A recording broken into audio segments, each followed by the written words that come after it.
Tell us a little bit about what you saw and being able to relay that message to Cora when you watched Kimbrel pitch and kind of help out so he wasn't tipping his pitches. So tipping pitches, we hear about it all the time. People at home understand what tipping pitches is all about. It's amazing. And that's remarkable. Can you play that video again? Right now. The pod's starting. Play my tune. Play my favorite song. The Las Vegas A's. You like the sound of that, right, Vegas? Yeah? Yes? Are we alive back there, Las Vegas? How we feeling? Okay. Do you think why'd she kind of have like the Kamala laugh there at the end? We did it, John. Who is that woman? She didn't get paid enough for this. No, she didn't.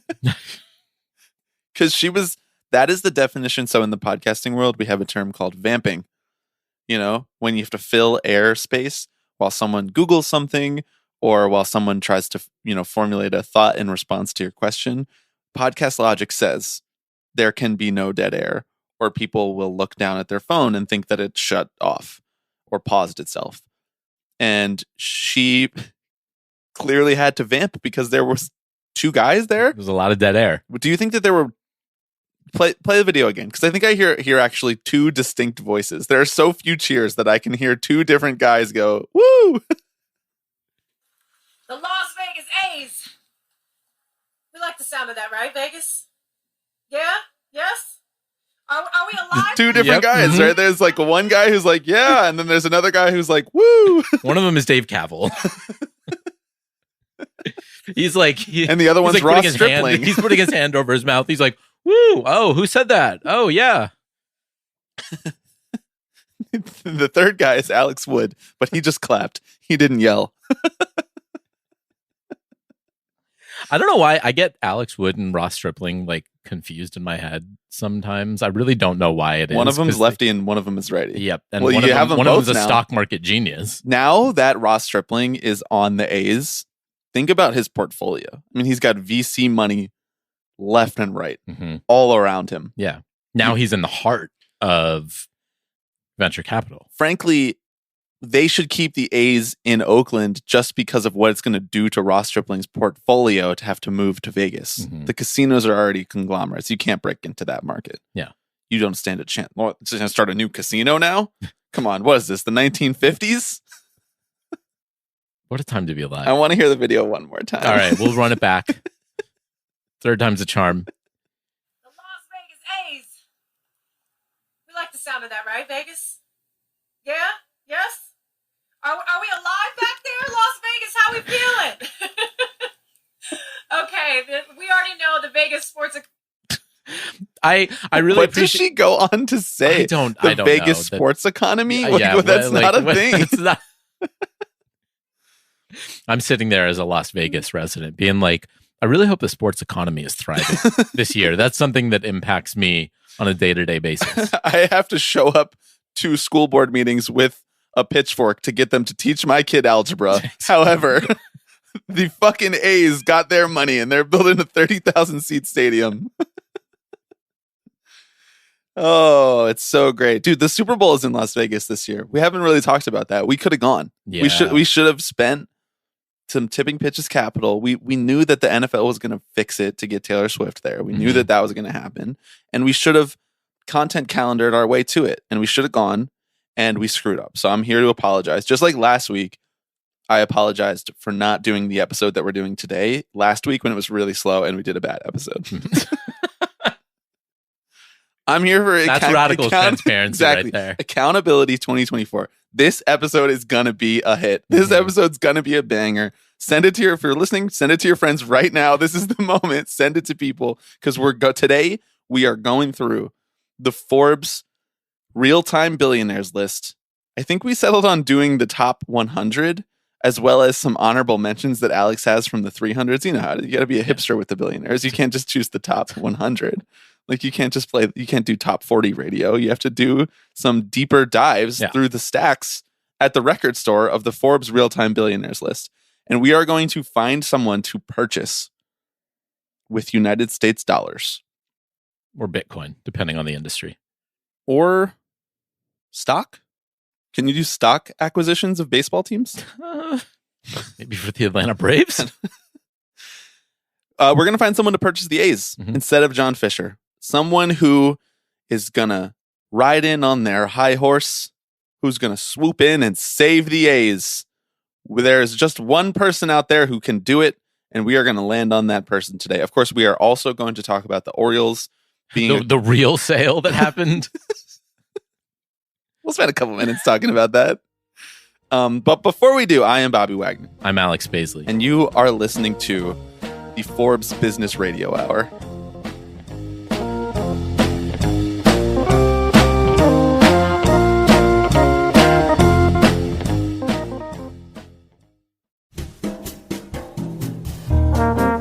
Want to make a podcast?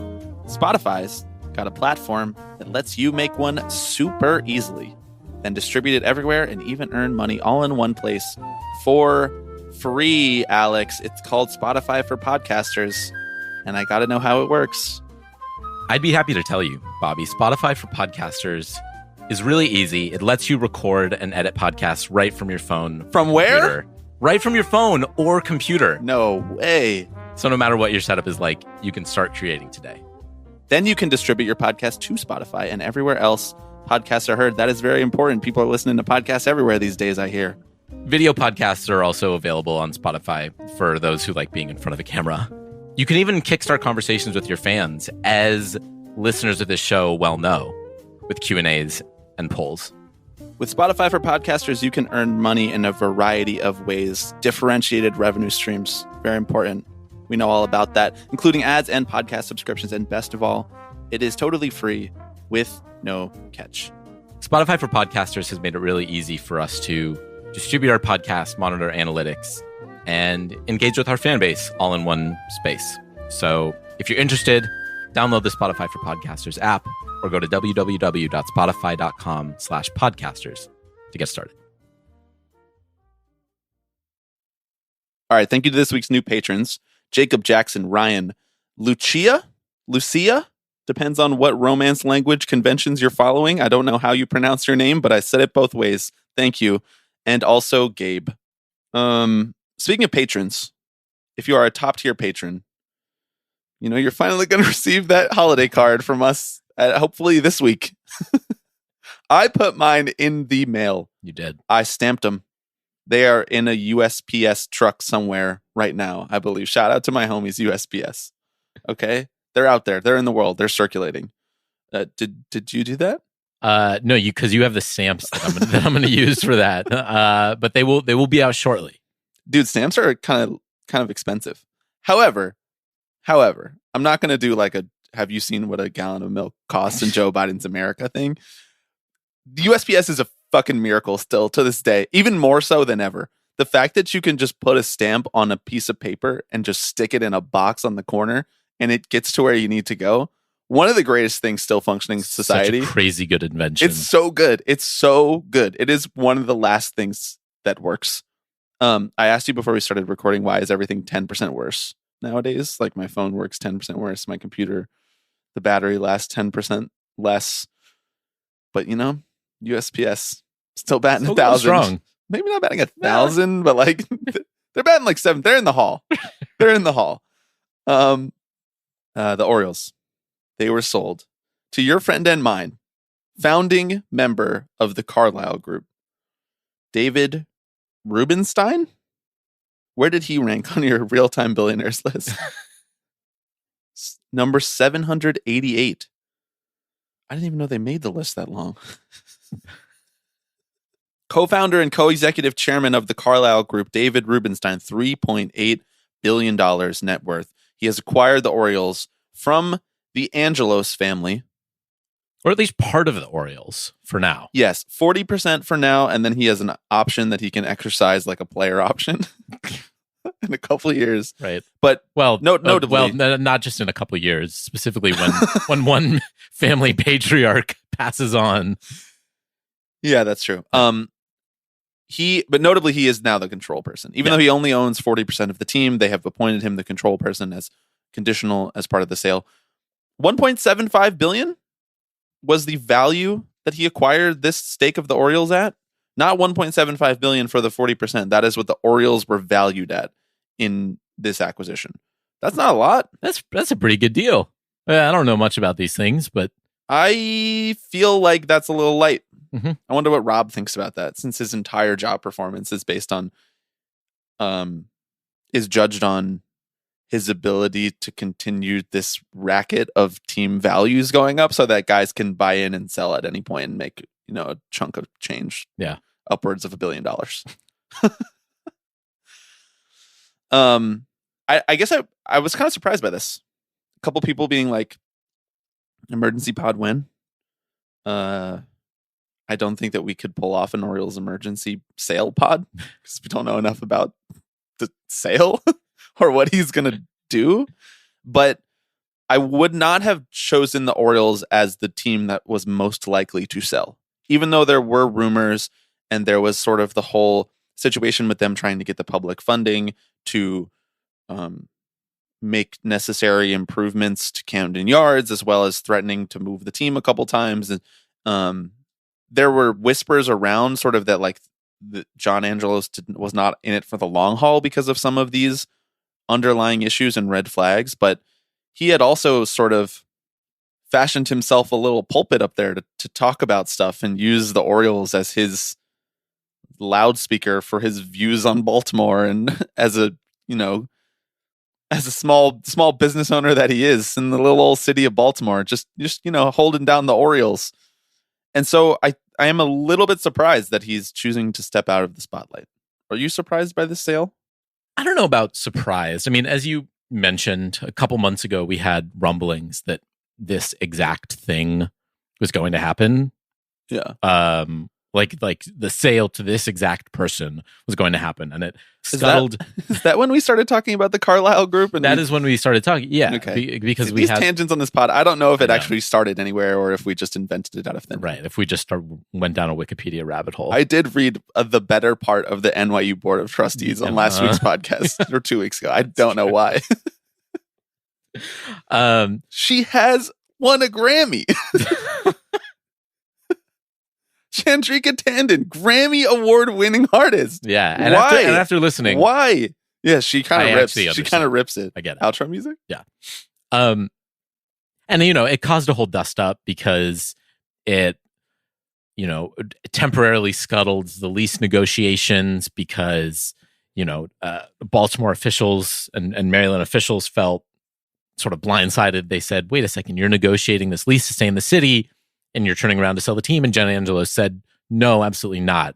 I promise you, you have, hand on my heart, I am not selling this baseball team." Fingers crossed behind his back. Fingers crossed behind his back. They didn't ask. They didn't ask. They didn't say, "Show me your other hand." Exactly. Wow, good old fashioned laptop ding. That's right. I haven't had one of those in a pod recording in a while. I'm thinking of not editing this episode at all. What do you think about that? I think that's great. Okay. That's just more incentive for us to power through. It has given me a lot of anxiety to have to press publish on our watch along pods where I can't really edit them. Mm-hmm. It freaks me out. I don't like it. I feel like we had a sense that maybe a sale was coming. I feel like we've kind of heard rumblings about this for the last year or two, that the kids may be interested in selling. That Peter Angelos at the very least was like, "Don't do anything until I'm out of here, because otherwise you're going to be charged up the ass in capital gains tax," which again speaks to the clever structuring of this deal, where they don't get full control, where the team is not actually technically fully sold until until Peter Angelos is out of the picture. I don't think I put that together. Incredible accounting there. Yeah. Mark Normandin over on his blog has a great sort of breakdown about how they've cleverly avoided hundreds of millions of dollars in taxes. By the way, I got to say, you, me, and Mark Normandin are doing a fine little dance in terms of media creation. It's like, we sometimes have a segment and then Mark writes about the same thing like the next day. And more often, because he writes his newsletters so much more regularly than we publish podcast episodes, like the 4 topics that we talk about in an episode are the 4 main topics of his newsletter from the week before. So we're all just kind of circling each other. We're all circling the wagons, doing the same stuff. But Mark's newsletter, if you're not subscribed to it, is phenomenal. And if you like this podcast, it's also incredibly digestible, easy read. He like explains tough concepts in the span of an email, and I'm like, oh, I actually understand this now. Yeah. So that's just a +1 for Mark and his work. If you don't already subscribe to that. I guess the question is like, now what? Right? There were I think now they fucking traded for Corbin Burns. Yeah, well, yeah. It feels like there have been really divided. Funny, I asked you if there's anything else that we need to talk about other than the sale, and you were like, no, I don't think so. And I just remembered just now that they traded for a Cy Young winning pitcher. Yeah. And that's so far in the back burner in terms of the content priorities of this I'm like, show. okay, whatever. There was a trade. Okay. Orioles fleeced, by the way. They got fleeced, or no, they fleeced. Oh, okay, yes. Corbin Burns. What are the Brewers doing? It's almost like they lost their GM. Where'd he go? It's almost like their GM's going to Where'd he bring one go? home for the Where'd he fucking go? diehards. I met so many Mets fans last night. So many Mets fans after the Rewatchables live show. Just, we are out here. We are fucking pounding the pavement of New York City. Doing the work. You know? Proselytizing for David Stearns. We're out here. Just so you know. We're back 2024. Mm-hmm. That's right. I'm gonna power through. You can keep doing your thing. That's okay. A Grammy. She won a Grammy. She won a Grammy. She won a Grammy. You know who's not won a Grammy? Fucking Beyonce or whatever. I think she has won like 30 Grammys. I feel like she's just been snubbed so many times. I don't know. Right. Chandrika and Macklemore. In the logic of this show, Beyonce has 0 Grammys and Chandrika Tandon has like 25. Yes. Yeah. Rubenstein? No idea. Okay. Rubes. D Rubes. Yeah. Like, does he immediately become the sort of most high profile owner? Like, this is a guy who, like, no. Okay, maybe put some respect on Steve Cohen. Cohen's name. Put some respect on his name. But like, what is he? Sure, he's a hedge fund guy, but like, David is like friends with George Bush and like the Clintons, and like, I don't know if he like. Oh, you mean like in the wider world? I just mean like in the broader. Sure, no baseball fan is going to be like, oh, David, he won, oh, from the top rope. You say no baseball fan, but like, well, there's probably most a lot of guys, Twitter, I guess. A lot of guys out there that are probably like, this excellent financial move by D Rubes. Yeah. You know, like, what a wise use of his capital. No, but he feels like the person who is like has the most, like, wields the most power outside of the baseball world. Oh my God. The Carlyle Group handles like $10 trillion in assets. Yeah. It's crazy. Did you do any reading about him and sort of his, like, he's like calls himself a patriotic philanthropist. So he like, no. He owns Tell me everything. He owns a copy of the Magna Carta, like an original, from like the 13th century or whatever. When you say a copy of the Magna Carta, mm-hmm. So like the Magna Carta, that's a document. Yeah. That is like owned by a government. Well, and David Rubenstein. No. He cannot own the original Magna Carta. No. So like, wait. So when they had the Magna Carta, right, there was like a couple other guys in the room who were writing copies. Well, I mean, yes, literally, they would make these certified copies that would be distributed, and there were like iterations of it that kind of happened over the course of the 1200s or whatever. He used to be the chair of the board of trustees of Duke University. That feels like a little bit low for his priority list. Yeah, sure. I don't know. This is a guy who's doing like he's on like 12 different boards. No, I know. Mainly what I knew him as was like the Carlyle Group, the private equity money.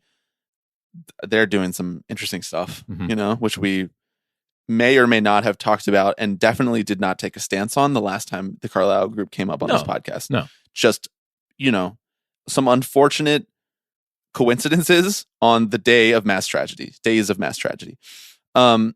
I kind of knew him mostly as like the Kennedy Center for the Performing Arts guy. Mm-hmm. So I was like, this guy loves fucking music, art. Cool. That's why they spend like $4 billion doing shit like this. It's so that the plebes like you and me can be like, I like music too. Yeah. Mm-hmm. We're such suckers. Such suckers. Such suckers. But like, so he's donated hundreds of millions of dollars, spent hundreds of millions of dollars. He owns a copy of. I really he owns a copy of the Emancipation Proclamation, and Dude. and what he does is he buys all these things and then goes to the National Archives or whatever and says, "You can display this. I bought this copy of it. I want to be a patron of our nation's rich history. So here, you can put it on display, this copy of the Declaration of Independence or whatever, right?" And it's just like rich people just like collecting this shit and then saying, yeah, you can put it in the David Rubenstein room. How much more legit does a copy of the Declaration of Independence need to be than the one that Nick Cage buys in National Treasure and replaces the real Declaration of Independence with? For it to be like notable on David Rubenstein's Wikipedia page. It's like there's a billion copies of the Declaration of Independence. I dare to say that in this room that we're in right now, there might be written words of the Declaration of Independence in one of these books that I'm looking at. Probably, yeah. So this is like the leftist critique of the Declaration of Independence or some bullshit. But like, so does it have to just come from the time period? I'm still hung up on the Magna Carta thing. Like, how does he have a copy of the Magna Carta? Right. I mean, I think these are literal. There was not just one cut. They didn't just write it down and then they were like, okay, don't lose it. You couldn't take a picture of it and like send it right, to other foreign state. Like, and again, it was. What's your take on the Magna Carta? Like, do you know what's in it? No, I don't super know it that well, but it's essentially like the beginning of liberalism, right? Right. Like they were like, here are some things that we believe that everybody should have. Mm-hmm. First document to put into writing the principle that the king and his government was not above the law. That's cool. Right? I mean, that's a good idea. They figured that out in 1215 and they still had kings for like 600 years after that. They said he's not above the law. He still gets to be around. What's the Magna Carta? He's just got to watch his back a little more. The Magna Carta is like the first CBA that we got. Yes. Not perfect. You know, we're still working on it. Laid the groundwork. Right, It exactly. was very foundational. And it feels like 600 years later, we're still trying to figure some shit out. Yeah, exactly. There goes some audio equipment falling. It's staying in. What year was his copy of the Magna Carta made? Was it also written in 1215? It came out like 20 years later. So it's same 1235 edition? No, yeah, I'm not even kidding, bro. You can look this up. I actually have a lot of questions. So we're gonna get David on the pod. So he's here. He just arrived. He was 20 minutes late. No, he's here now. Stevie's okay with him walking into the room. It's fine. Magna Carta. Thank you for sharing that with me. That put me in the right headspace, I think, to talk about his acquisition of the Baltimore Orioles. I am glad. Well, again, because like the reason I bring all this stuff up is because this is like what rich people like to do, right? It's just like collect things. You get to be like, hey, honey, like I added the 13, a signed copy of the 13th Amendment to my collection today. Signed copy? Bro, he has I don't know, Emancipation. Who is it signed by? Abe? Abe. I mean, he had to sign it, right? Be like, yeah. Well, the Emancipation Proclamation is different than the 13th Amendment. Yes. Those are different things. He has both. He's committed to the game. He is committed to the game. He's really like, slavery ending was good. Yeah. I'm going to buy the things that ended slavery to show you how much I appreciate that. Mm-hmm. What are you doing if a dude like this walks up to you at the bar? The dude that looks like this. He's like, I like your vibe. He's scary. He is. He's really scary. But if you, he has this like video series with Bloomberg where he's been doing it for like him and A-Rod. Yeah, honestly, whatever happened to that? We got to dive back into that. But he's got this video series where he just like interviews like movers and shakers, like basically the elite of the elite. Right? I love when you say that phrase. You just called us movers and shakers the other day, and then we are, and like now, yeah, like a drinks event or something, like at a podcast festival. And you're like, oh, I guess we're movers and shakers now. We are what, like 3 steps from Rubenstein level? We're up there. Yeah. How many degrees? Here's a question. How many degrees removed from David Rubenstein are we? How many people would we have to say, I know this person who knows this person who knows this person who knows David Rubenstein? And what path would you take? I literally don't even know where to begin. Seems like we got to go through Bill Simmons, honestly.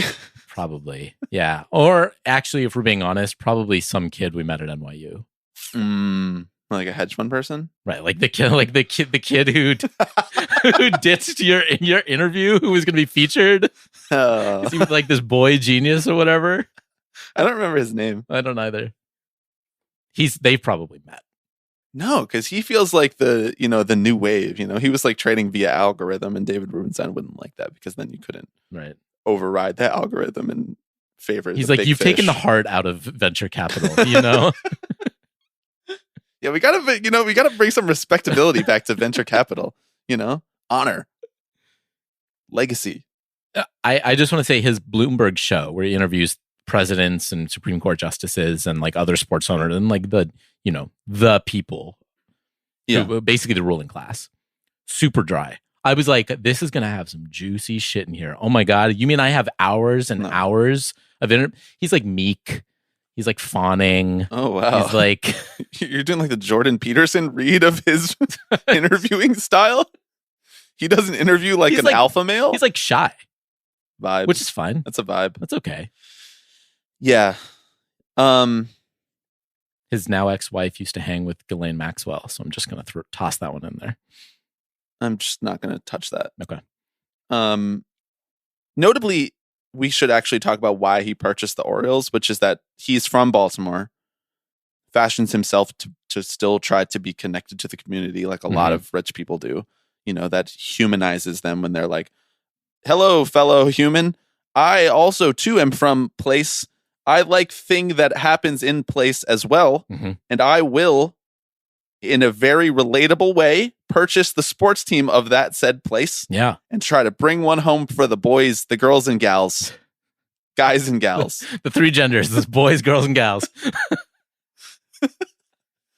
I just turned into AI for a sec there. I feel like I pulled that off. I landed the plane. You did. And he claims to be a lifelong Orioles fan, as everybody always does. Do you think he is? Because like Steve Cohen's fucking real. That dude is real. If he was sitting in this room right now, he would have thoughts about the Ruben Tejada broken leg. Yeah. He would have thoughts about Benny Agbayani's rookie year. He'd be like, he would if I see Chase Utley in the streets, it's on site. Exactly.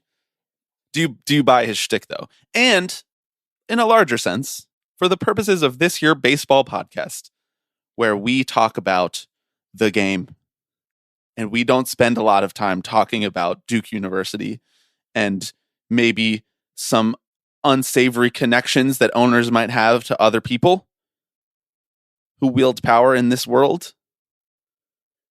Do you think you will actually spend money to make the Orioles better? And follow-up question to that. Do you think that Mike Elias will want to do that? Like if David Rubenstein was like, it's time to fucking put it into overdrive. Let's bring one home. Would Mike Elias be like, okay, $200 million payroll? Or do you think that they are kind of like his philosophy of running a team is like diametrically opposed to an injection of cash overnight? I don't know that it would be diametrically opposed. I don't know that there's any GM who would be like outside of Billy Beane maybe, who would be like, no, you're giving me a little too much money to play with right now. Yeah. I mean, it's hard to say what his tenure as an owner is going to look like, right? Because again, he is a private equity guy who made his money in snapping up companies and either selling them for parts or flipping them or like making them valuable again and flipping them for either way. Notably, Bauman wrote an article for Fangraphs basically detailing that exact philosophy and how private equity in sports has like been sort of a somewhat of a hit or miss proposition. Yeah. And I thought that article was really good. We should link to that. We should. There's a really good article in ProPublica too from a few years ago about how he was like instrumental in basically keeping intact the like elements of the tax code that enables this sort of like vulture capitalism, the like carried interest loophole. I'm not even going to try and explain what all this shit means. But like you read it and I'm like, I like you playing dumb. Like you have to use the carried interest loophole all the time for all of your various assets. No, I didn't want you to say that here. We put up a big facade like you don't have David Rubenstein on fucking speed dial. Come on. I appreciate our effort to just say his name both ways throughout this Yes, conversation, so that there's it's not, zero it can't be consistency. 100% We didn't even wrong. decide ahead of time. Didn't even do any research. You know, I would say Rubenstein. Is the NYU dorm named after him? What, Weinstein? Oh no, it's just Ruben, not Rubenstein. Yes. The dorm. Yeah. I was combining those in my head. We're like back to. We have thought that maybe NYU, like all of the NYU dorms, have been named after some part. We're like Carlisle, but they was are. that the- But they are, you know, like they sneaky are. Why would they choose these names and spell them this way? Carlisle, like as a city name, or like historically speaking, derived from a French word, it would be ISLE at the end, not YLE. Right. Like the Carlisle group. So, sorry, I sound like You're Charlie and I It's sound Always like- Sunny. Well, like, I was with the gonna big say, board. I was gonna go for I sound like Charlie Kirk trying to figure out how the DNC rigged the NFL so that Taylor Swift could be there to talk about Pfizer. Yeah. Like that's what I sound like right now. Why would they spell it that way? Why would they? I'm gonna send an email to John Beckman and ask. You should. Wow. John Beckman reference on Tipping Pitches. There's 3 people listening right now who are gonna fucking Who are crack like, up at that name. They're like John Beckman. I don't remember. We're talking about the Orioles. Yeah. Is he gonna about, like, actually? what is he actually going to do? The reason I ask about Elias specifically is because I think he is generally thought of. So, you know, we talked to Evan when he wrote his book, Evan Drellick, about the Astros sign stealing scandal. There was like somewhat of a philosophical diversity among the people who were running the Astros at that time. Now, they were centered around Jeff Lunau's sort of like venture capital consulting inspired vision on we should disrupt. You know, that was like the big word of what the Astros were doing to the model. We should disrupt. We should bring in more technology. We should ignore traditional scouting measures and metrics, somewhat of like a spiritual successor to what Billy Beane was doing during the early Moneyball era. However, I think that like a lot of those executives, that Mike Elias was thought of, at least the way that he's been portrayed, and he's he doesn't do a lot of interviews, like he doesn't really talk at length about his philosophy very often. They're very secretive, all of those like former Astros people. But he's thought of as like the extremist, you know, in that group, like the one who was like, we don't need to spend money, we can just do it this way. And so it always just, to me, just feels a little bit like do we give him too much credit? Do we give GMs like Mike Elias too much credit when they try to telegraph that like they were playing with a hand tied behind their back?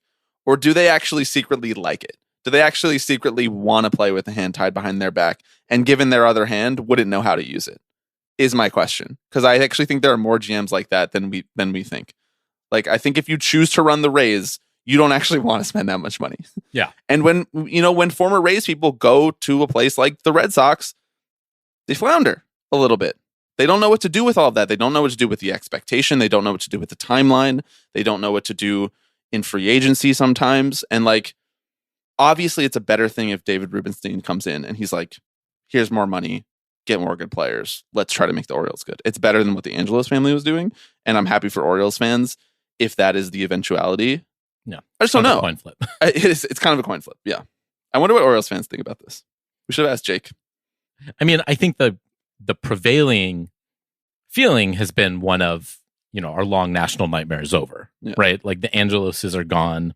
That is, he was also just kind of a dipshit. Yeah. Oh, like, so sick absolutely. of the constant news stories and headlines. And I feel like if you are a GM who now has a new owner who wants to spend more money than you're comfortable with, you will not have that job for very long.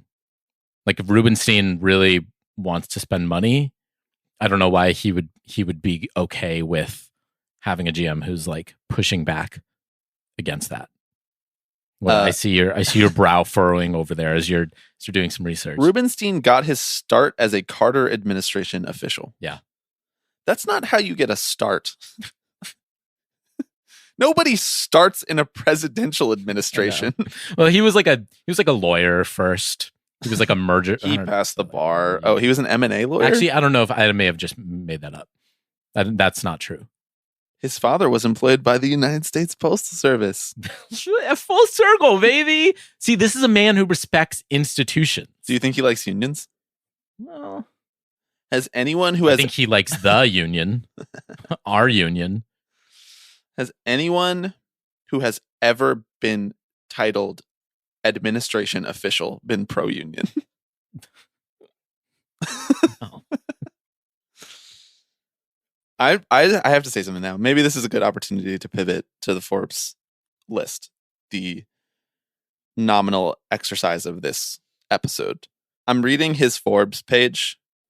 The fact that this is breaking my brain a little bit. They have like statistical categories. Like if you go to the billionaire page for the billionaires on Forbes. Yeah.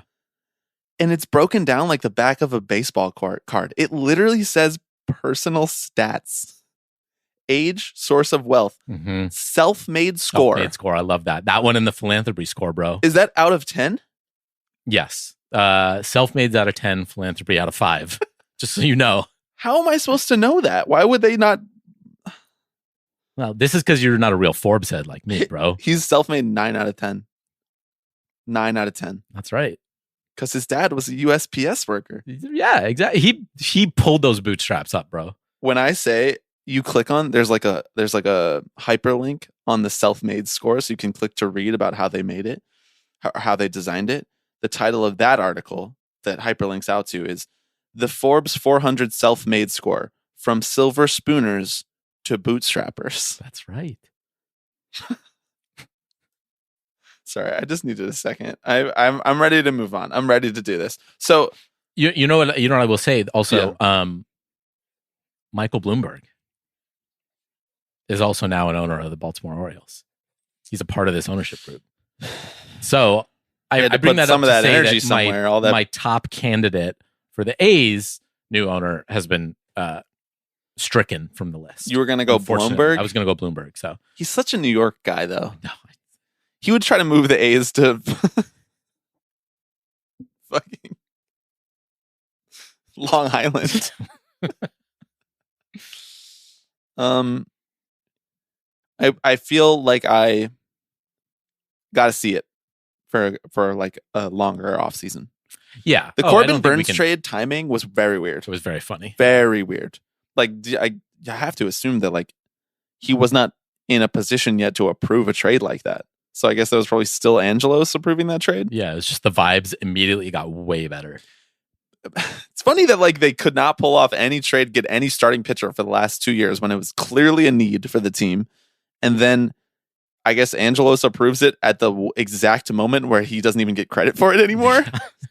The dude is just fumbling at every opportunity. Last point on Dave, on D Rubes. What other documents does he have? So he's got the Magna Carta, he's got the Emancipation Proclamation, the 13th Amendment. These are all copies, right? He doesn't own the original of any of these documents. I mean, no. But it depends on what you mean by original. Again, the ones that came out like a couple years after, right? Like the second versions. The reprint. Exactly. Or like the iterative versions where they were like, we need to make some additions to this. Magna Carta 2.0. I think it's like an album title. Right.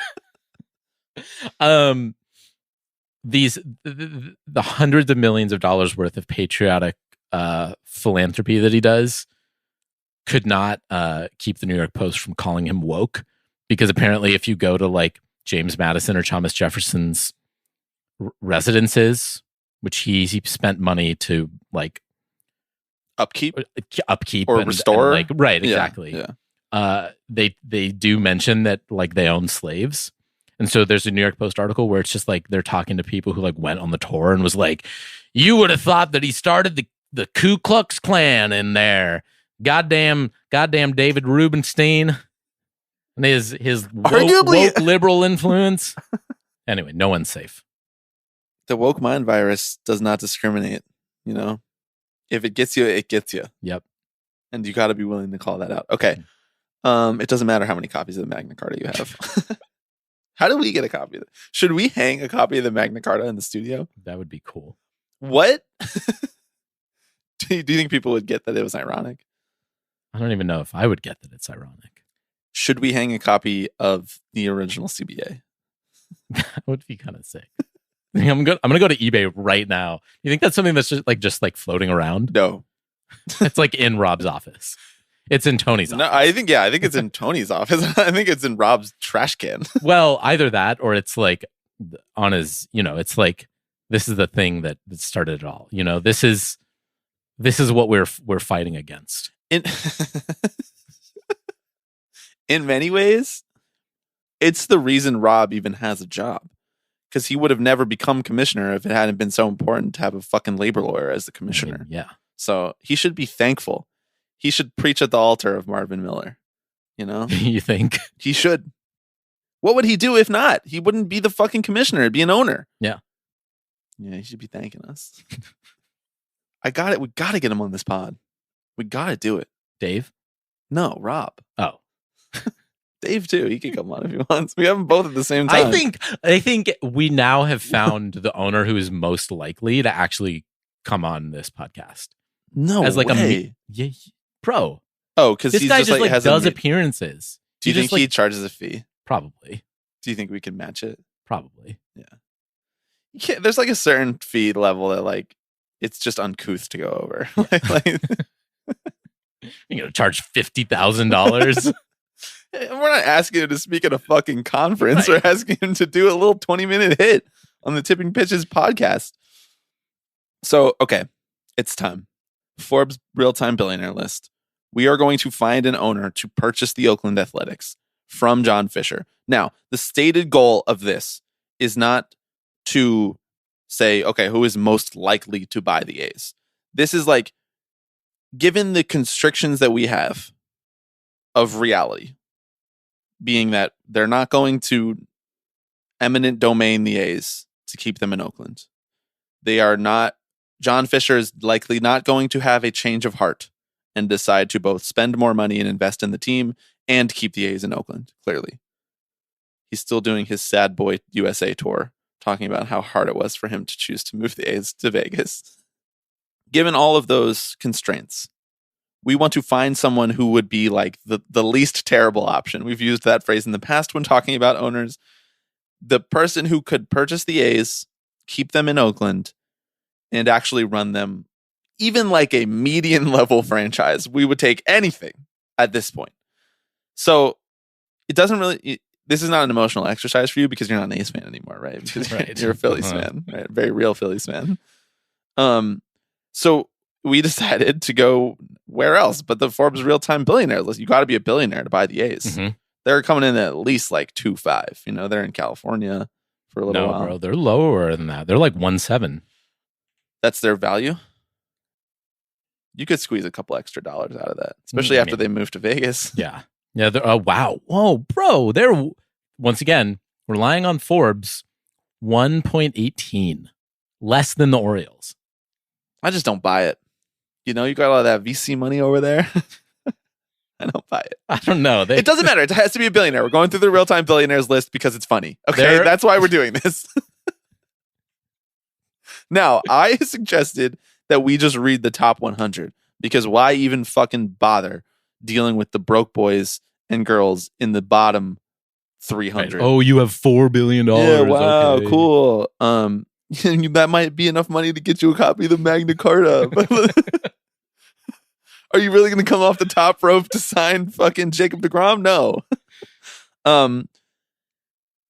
But, however, you, as you are wont to do, spent a little time scrolling through this list the other night, and you said that there were some deep cuts that you liked in the sort of more 300s range. Mm-hmm. So I think we should start with them, and then we're going to go name by name in the top 100. Also notable, we have decided to DQ certain types of people who have made their money in certain ways.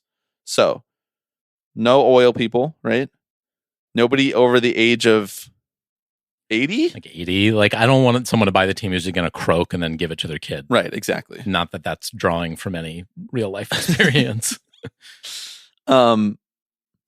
Or someone who's going to just people who are over 80 who are billionaires, like they're not going to change their view on this shit. Like they're not going to be like, yeah, analytics cool. Yeah. So we want some fresh blood. And this is their real age, by the way. This is not their biological age. So if there are any billionaires out there who have apparently they are 18 years old according to their biological age, that doesn't count. Sorry, you're disqualified. Okay. Honorable mentions from outside the top 100 go. We got to kind of move. We got to try to move fast. We're going to move going fast through here. 100 names. Wait. Are there any other DQs over the age of 80? Petrol. Right. Like oil. I mean, less than, I mean, we're not, like you said, we're not looking at anyone who's broke, who's like worth less than $1 billion. I also shied away from people who already own sports franchises. I think that's a mistake, but we can talk about it when we can talk through some of these. 30. But there were people who I gravitated towards who I'd be like, in fact, there were people who I was like, oh, they'd be a good candidate. And I was like, oh, they own the Memphis Grizzlies. Never mind, I guess. Robert Parra come through. But you don't want to DQ like banking people? Are you okay with the banking person? It feels like you're kind of hemming yourself in if you DQ. Yeah. Right. I mean, you can't get your own well, little also, Steve like, Cohen from the store. So this is the thing is like, right, there are no good billionaires, as we kind of generally agree upon. Except for David Rubenstein. Yeah. He's keeping America afloat, keeping our liberal values alive. Right. By preserving documents, donating documents, managing capital. Trying to like find one who will not step on you the backbone to of get nation. theirs is like a fool's errand. Right. But that's why it's funny. I know. But if you find someone with like just enough vanity and like neurotic fandom, you actually might turn out okay. Yeah. Right. And so the answer, weirdly, Middleton, like it's a perfect example. I mean, yeah, but also like the answer is someone like Steve Cohen, which is like the most boring answer possible. Number 96. But it's also why you can't rule out like the hedge fund guys and like, I don't know. I'm not going to pick one of them, but like, so like oil, too much blood on your hands. Yeah. In terms of like destruction of the entire planet. Right. But hedge fund, banking, that sort of thing, they might be just good guys caught up in a bad industry. Is what you're trying to tell me. Not done a leveraged buyout. Exactly. Yeah. Bear hug. We all learned about that from Succession. That very relatable thing that you might have to do or be done to you. Exactly. That's how I greet you every day.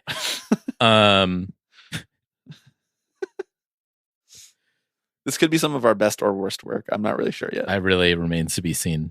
Kind heard. of like Dave's ownership tenure of the Orioles. How about John Arnold, who was a disgraced Enron executive, who was once the youngest billionaire in the world. Enron executive. John D. Arnold, now listed as an American philanthropist. That is John D. Arnold, yeah. Okay. I always... his firm, Centaurus Advisors, LLC. Mm-hmm. Nobody gave a note on that name? No one was like, maybe let's try a different one, John?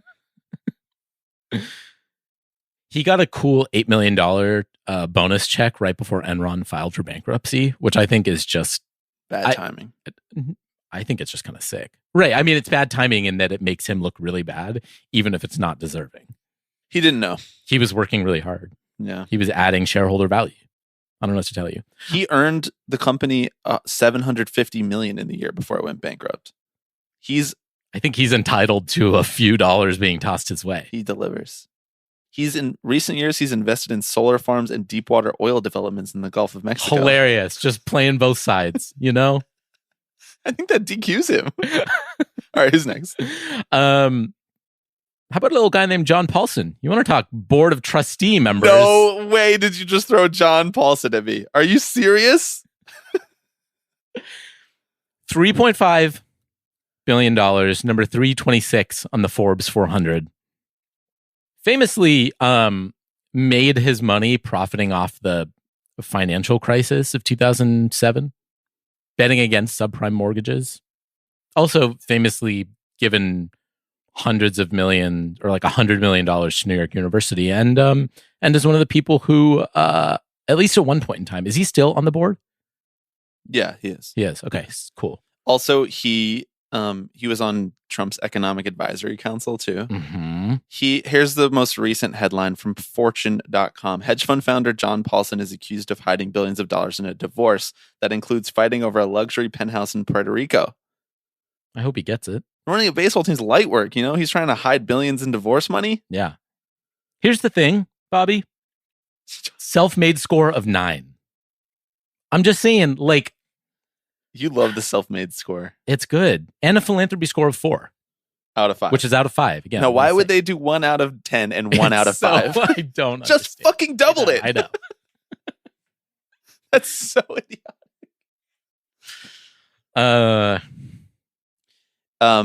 You want to talk about an article that John Beckman was not happy about. It's my article investigating John Paulson's relationship to the Trump Economic Advisory Council. Like, I got an email that was like, not sure what you're implying here. I'm like, not implying anything. Right. You're like, I actually thought I made it very clear. I appreciate the critique. I'm implying that this guy is on Trump's Economic Advisory Council, which you can search on the government website. I think John Paulson's out. Do you have anything else to say on John Paulson? He also, if you look him up on Google, there's like a Security and Exchange Commission case against him too. You know, these things happen. I mean, that's, if we're being honest, that's a characteristic of a good baseball owner. What are you doing if this guy walks up to you and is like, I got a job for you? I'm running. Okay, I'm doing the Alex Jones run through the street. He was kind of moving. Yeah, he was. It's not his fault. He's got a big dump truck. I have a question. Are they all named John? Is every guy that you chose named John? Because John is the name of your current owner. The next guy is Jay. Like J dot? Well, actually, or J dot A dot? Or J? It is the current governor of Illinois, J.B. Pritzker. No way. Is that short for John? No, it's short for J. J-A-Y. J. Robert Pritzker. Like AKA J. Robert JB. Oppenheimer? Uh-huh. Where would Oppenheimer fall on this list if he was alive? Doesn't have the cash. No, he doesn't. Once again, philanthropy score of 5. War crimes didn't pay as well back in the day as they do now. No. And I think he was kind of guilt-ridden after that, if I understood his life correctly. Based on the major motion picture Oppenheimer? Seen it. Heard of it. Good movie. Best picture? No. J.B. Pritzker. Did you watch Anatomy of a Fall yet? No, not yet. I'm waiting on my partner for that one. Are you ever going to take any of my suggestions seriously, or are you just going to dick around? I need to fuck. It's not my fault. Take it up with her. For those listening who have watched Anatomy of a Fall, the kid in Anatomy of a Fall looks exactly like Kid Alex. Okay, I could not get over it. You say it like every fourth movie you watch, you're like, yo, it's Alex. It's you. Okay, J.B. Pritzker. He's kind of based. I don't know. As far as billionaires go. Isn't he like the left's favorite guy right now? Yeah, he's like J.B. Pritzker for president, right, basically. Exactly. Yeah, he's like a, capital D Democrat. Needs to remind people, Obama. No good billionaires. There's no moral way to make $1 billion. Except for J.B. Pritzker. Okay. Who's an heir to the Hyatt hotel fortune. Me too. Not a great self-made score as a result. I do this for fun. I grind away week to week for fun. I got that Hyatt money coming soon. So you need to make note of who's in the running still. So like, do you want me to write all of these people down that you just said?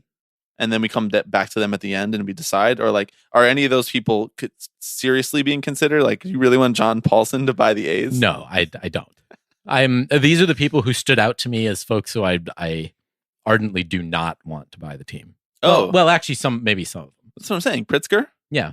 Yeah, throw him in. Long list, and Pritzker. Just say long list after you. When we're done with the guy, just say long list. Pritzker. Okay.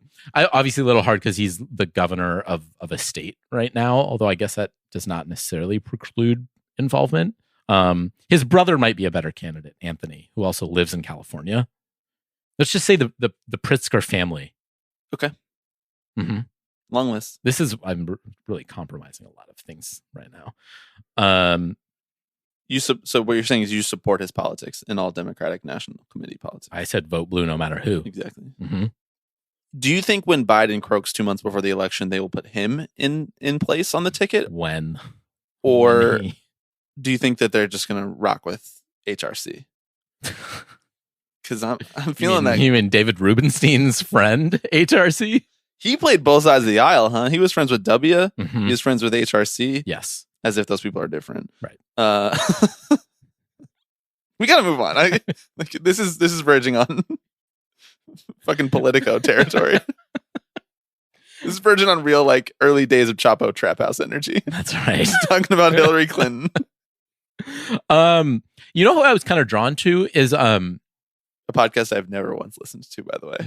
It's good. I had to have you explain it to me once. You did. I'm like, as what? you do many internet concepts. Some things I'm afraid to explore. Yeah. Because, like, there's such a fervor around them that I feel like I'm so far behind that I just need the download from you because I know that you have it, you know, and I know you are so literate in so many things that I don't even want to try to approach. I'm like the meme of like the military guy who's standing with his arms outstretched while you sleep, you know? I'm taking all the hits for you. I don't have to know what fucking come down is because I have Alex. Like, it's amazing. It's great. You're like Spark Notes for the internet for me. Who's next? I was kind of drawn to Dagmar Dolby. Okay. She's the heir to the Dolby fortune. Dolby audio? Dolby audio. She's in, right? I have done, when I tell you, like, so much free PR for Dolby over my years of producing the big picture. I'm always just like, go see it in Dolby. Yeah. Dolby's the best. That Dolby room, it rocks. So wait, where is she? What number is she? So she's 211 on the Forbes 400, worth $5.2 billion. I will say she's 82 years old. Sometimes we can make exceptions. Sometimes we can make exceptions, right? The reason she lives in San Francisco. She's a Bay Area gal.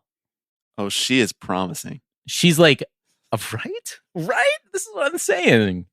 She got her money. She was married to the guy who founded Dolby, and then they divorced in 2013. So and now she's just like, again, a philanthropist. Which, like, the thing about like billionaire philanthropists is like, we gave 160 million to fucking Cambridge. It's like, did you guys really need that? Right. And also, like, was that out of the goodness of your hearts, or right? In September 2018, Dolby donated 20 million to UC San Francisco to establish the Dolby Family Center for Mood Disorders. Dude, she understands. She gets us. Dude, I'm putting her at the top of the. Not only am I putting her on the long list, she's at the top. I'm so glad you did the work. Yeah. Okay, who's next? How many more from the 300s before we go through the top 100? We'll just do a couple quick ones. Okay. What about George Lucas or Steven Spielberg? Are they on the billionaire list? They're on the billionaires list, bro. Steven Spielberg is a billionaire? Yeah, bro. What? He's worth $4.8 billion. No, he is not. He has more than David Rubenstein? And so does Lucas, who's worth I love when there are like two different net worths on here. I guess his real-time net worth is $5.2 billion. Steven Spielberg. George Lucas. Yeah. Uh-huh. Let that sink in, bro. I have a headache. Yeah. I just got a headache just now. Mm-hmm. Fuck. Can't watch Indiana Jones anymore. I am on the record as being pro Spielberg. I know. In a lot of places. Mm-hmm. I gotta go back and wipe all of that. I loved the Fablemans. Yeah. Yeah. Loved it. Mm-hmm. I do not like E.T. though, so maybe I'm on my way. Well, why are we doing this pod? Just grow up and watch Close Encounters of the Third Kind. Just grow up. That's actually a good take. I like that. Just grow up and watch Stalker is what you should do. If you, I don't recommend watching Stalker if you are not ready to just be deeply confused and unmoored. Yeah, for a few hours. Strange movie. Certainly don't recommend doing it just like after a work day. Lucas or Spielberg, you know, I guess you can toss them in there as candidates. George Lucas does I knew live Lucas in, was a like, billionaire because yeah. like he sold the rights to Star Wars for billions of dollars. Right. And Lucasfilm yes, exactly. to Disney, famously. Does Abigail Disney appear on your list anywhere? She's not. Should Like she? the based Disney gal, you know, she's always like, I don't want this money and Disney is evil. You know, she's the one that's doing that stuff all the time. Yeah. See, but like, so here's the thing. Again, as we go through this list, it's like you want, like, they can't be too bashful, philanthropic or whatever. Just because. Keep going, yeah. Well, because, they need to save the money for fucking Max Scherzer. No, not. I mean, sure, yes, but I more mean just like you need someone who like isn't just trying to get rid of their money as fast as possible, because you need them to be like a little bit engaged. It can't just be like, oh, sure, I'll just give you all the money, like whatever. Like you want someone who like kind of wants to win and is interested in like actually putting together a good baseball team. Yeah, I guess, I agree. but also someone who will like stay out of the way enough. I have a question. Why hasn't someone with like genuinely unlimited money, outside of, there's one notable exception, so please note that I'm aware of the existence of Steve Ballmer, but why hasn't anybody who's like in the top 10 bought a sports team just for the fucking hell of it? Like they have like legitimately unlimited money. If they liquidated $10 billion of their money in whatever stock it lives in right now, like Elon Musk did for fucking Twitter, they could buy a team and they could buy a baseball team where there's no salary cap and give literally unlimited payroll. Why hasn't anyone done that as a thought experiment? I know. I mean, those people are buying like leagues. They're buying like the sport of F1. But like, I don't know. You could. No, I know. We're going to get there. It's like it would be such a sliver of your wealth. Like, why would you not do it? Yeah, it's like me buying another microphone. Like, I don't need it, but I'm like, man, it's not going to bankrupt me. I'm just going to do it to have it. It is really fascinating that you don't see like 100 billionaires like trafficking in sports teams. I honestly like think it's too small fish. Do you know why? I think it's because it opens them up to scrutiny that they don't want to be talked about in that way. Like sports fans break people. Yeah. People would be madder at Mark Zuckerberg for if he bought the Yankees and didn't win a World Series in 10 years, they would be madder about that than they were that he like fixed elections. Right. It does like come to Allegedly. Sort of define your legacy in a weird way. Like you become very closely associated with a very visible like franchise or whatever. It's a lot of like mid-market billionaires these days who own particularly baseball teams. Right. You know, like when they were like, it's unfair that Steve Cohen bought the Mets because he's worth $20 billion. Like he's not even in the top 50. Yeah. He's barely in the top 100. Some days he's probably not, depending on how his fucking portfolio is. Okay, let's go. Top 100. Are you ready? I'm ready. Let's do it. 3-way tie for number 99. Coming in at $8.7 billion. Elizabeth Johnson, 60 years old, made her money in Fidelity. Contender or no? Long list or no? No. What is this number over to the right? That's the self-made philanthropy. Oh, that's philanthropy? Mm-hmm. It looks really bad on web. There's just like a whole black box to the left. I know. Yeah. Okay, she's out. Number 99, age 69, Jimmy Haslam. Tennessee gas stations, DQ'd. Number 99, Orlando Bravo. Good God. Can you imagine being like, yeah, my team is owned by a guy named Orlando Bravo. So he's out because of his name? I love it. He lives in Florida. He made his money in private equity. Goodbye. Number 98, Pauline McMillan Keeneth. Cargill is how she made her money? I don't know what that is. What is that? The largest food company in the world. Why doesn't it just say like food? That's not a category. Cargill is not a category. Introduction to how we nourish the world. Again, you know what I'm getting from this? You know what vibes I'm getting from this? A little Bob Castellini vibes. Unfortunately, she's 89, DQ'd. Number 96, Henry Kravis, 79 years old, just sneaking under the threshold. New York private equity. Yes or no? Long list or no? He's got a little bit of a Steve Cohen vibe to him, just like looks wise. This is what I mean is like these guys are indistinguishable from each other. Literally, you could just throw a dart. He does look like Steve Cohen put through like an aging filter. Yes. Long list or no? No, he's out. Okay. Number 96, Joe Gebbia. Oh, God. No. 42 years old, Texas. You know how he made his cash? He founded Airbnb. Yeah. Along with Brian Chesky, who might have the most punchable face on this list. No. Joe's face is pretty punchable. Yeah. He's got that, have like, you seen Brian's face? Not yet. Not yet. Okay, number 92, Charles Schwab. Heard of that name? Heard of him. 86 years old, DQ'd. Number 90, we've got a lot of ties on here because it's rounding to the 10th. So also tied for 92, Jude Reyes, Florida, food distribution, 68 years old. In contention? No? Yes? Maybe? $35 billion food and beverage distribution company. Oh, and he's the largest beer distributor in the U.S. That's kind of cool. Co-chairman Reyes Holdings. How is he the largest beer distributor in the U.S.? Is that not Anheuser-Busch? Yeah, bro, I don't know. These lists. First of all, we haven't really talked about just like the list project in general. That this is just like Forbes' whole thing. This is what they do. Mm-hmm. People have healthcare because of this.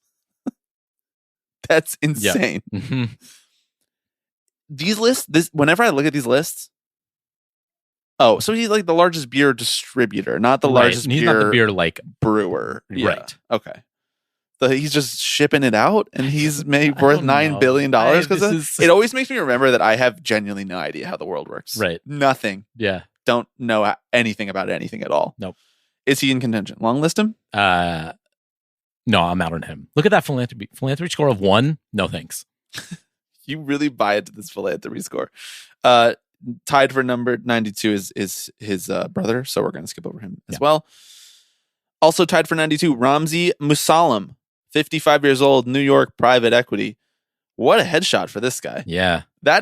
He looks slick. He looks trustworthy, I would say. That's the guy you could trust to keep the A's in Oakland. He doubled his net worth from 2022 to 2023. So I don't know. Nothing shady going on there. Nothing shady going on there. Veritas Capital. He was their CEO at the beginning of his career.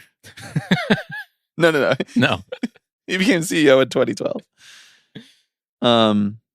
He doubled his net worth because he went off on his own, I think. Leave it in.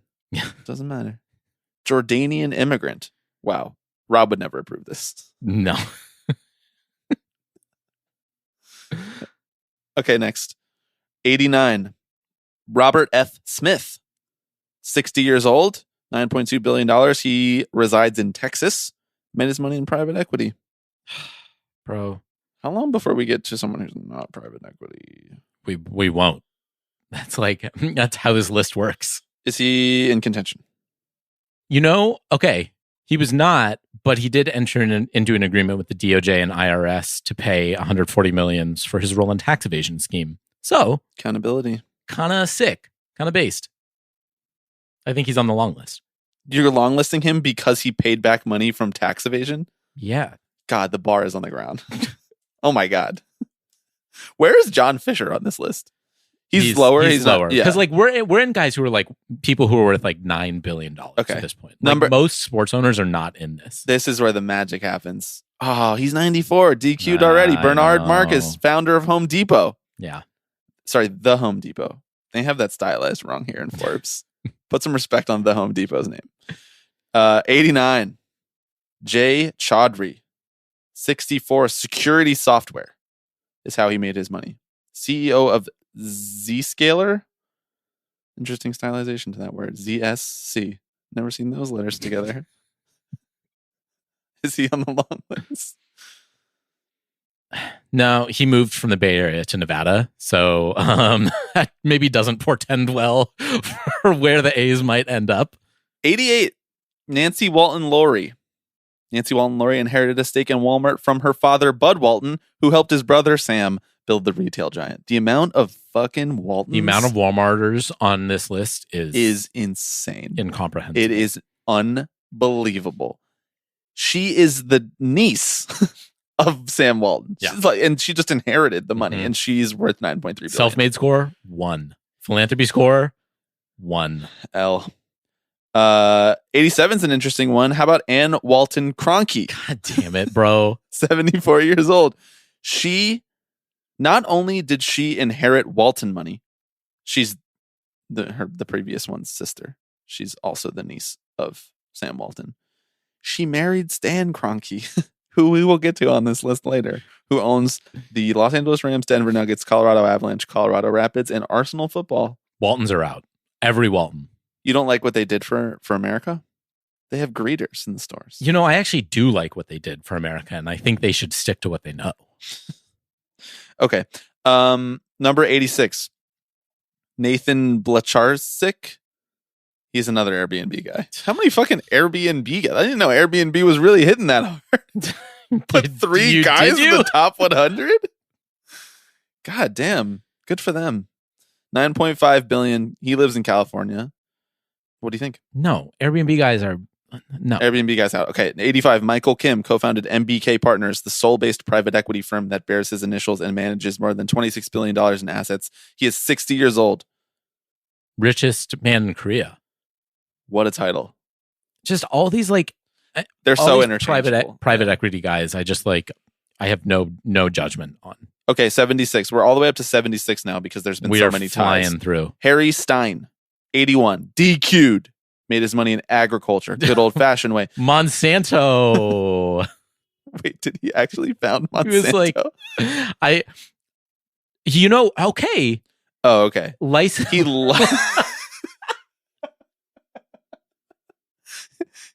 Farm boy turned seed genetics savant Harry Stein has made a fortune licensing corn and soybean genetics to multinationals like Monsanto and Syngenta. The son of a hardscrabble farmer is how Forbes describes him. Wow. Charitable ranking 1. You know what? I'm kind of bummed that he's 81 because I think I'd have him on my short list. I mean, imagine the mind fuck that would be for John Henry, who's trading soybean futures, to have the soybean genetics guy come in and take his soybean clout. Yeah. God, we would get two guys out of the paint.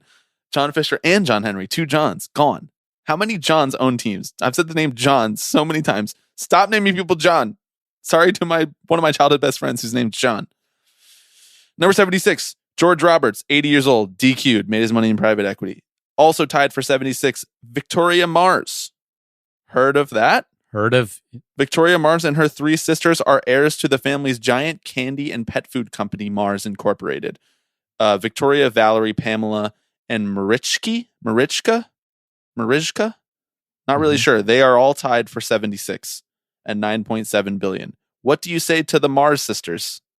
Long list? I kind of feeling long list on this.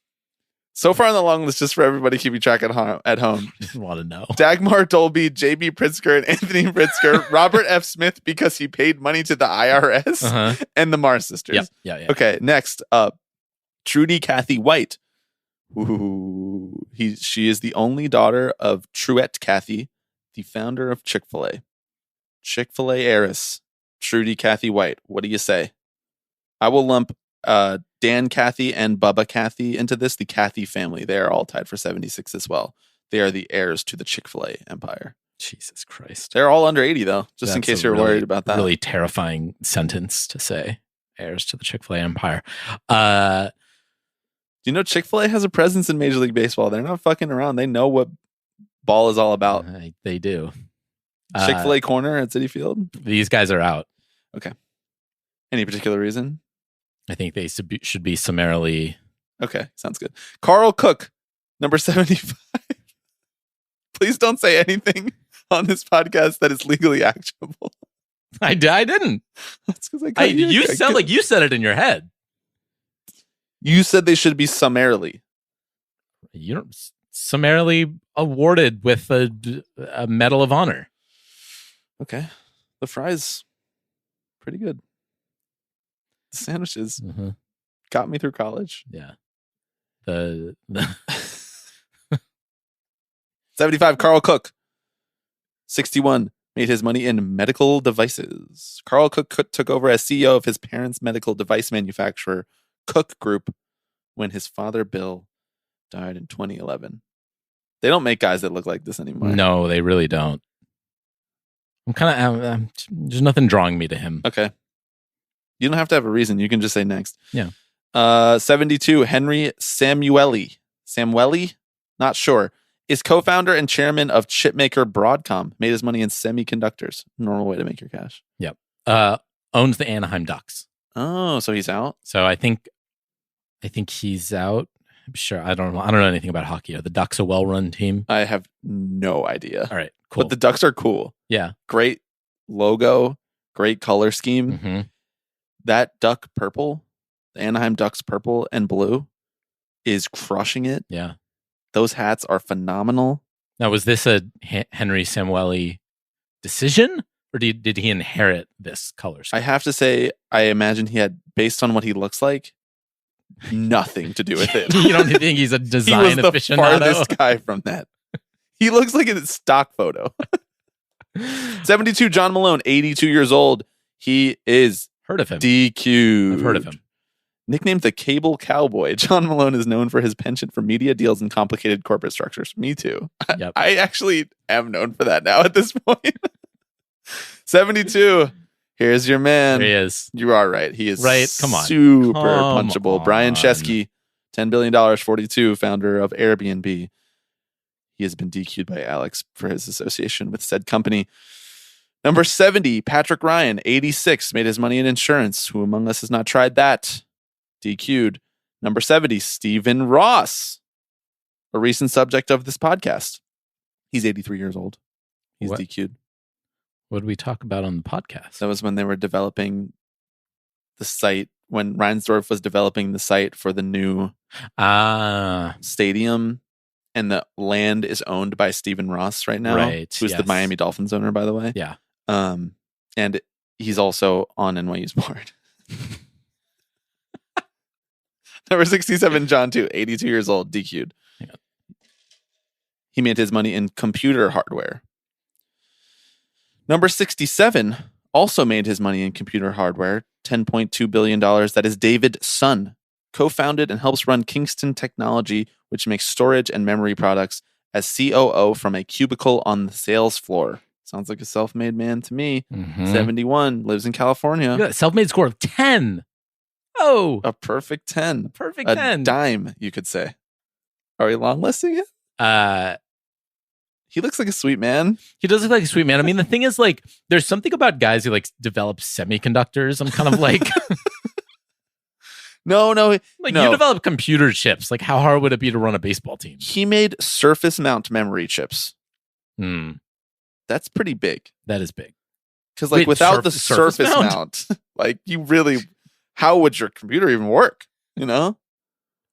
No, I think they're out. Okay, damn. Sorry, David. I was pulling for you. 67, also tied for 67, Judy Love and family, 86 years old, made their money in gas stations. They're DQ'd on multiple fronts. 66, Okay. Melinda French Okay. Gates, 59 years old, one of the most powerful women in philanthropy, as co-chair of the Bill and Melinda Gates Foundation. 59, huh? Intriguing. Philanthropy score 5 out of 5. Mm-hmm. She lives in Washington. Clearly made her money through Microsoft with that name. What do you think? God, it would be so terrible if a Gates or if a Gates owned your team. I mean, I would not be interested in any of the narratives that would come out of that. The thing is, like, which players would refuse to sign with the A's because of the vaccine? If Melinda Gates bought the A's. right, Whit Merrifield is no longer playing for the A's. Okay, so she's out then? I I'm not reflexively against this idea, but again, this is where the like huge philanthropists almost worry me a little bit, because I feel like they don't necessarily want the active involvement. Like, they just want to like give the money away and then be done with it, right, you know, and be able to write it off. Right. So for that reason, I think I'm out. Okay. 65, Eric Schmidt. Is this the Google guy? Oh no, this is Eric Schmidt. Sorry, Eric Schmidt, not Schmidt. Schmidt. Very important distinction. 63 years old, California.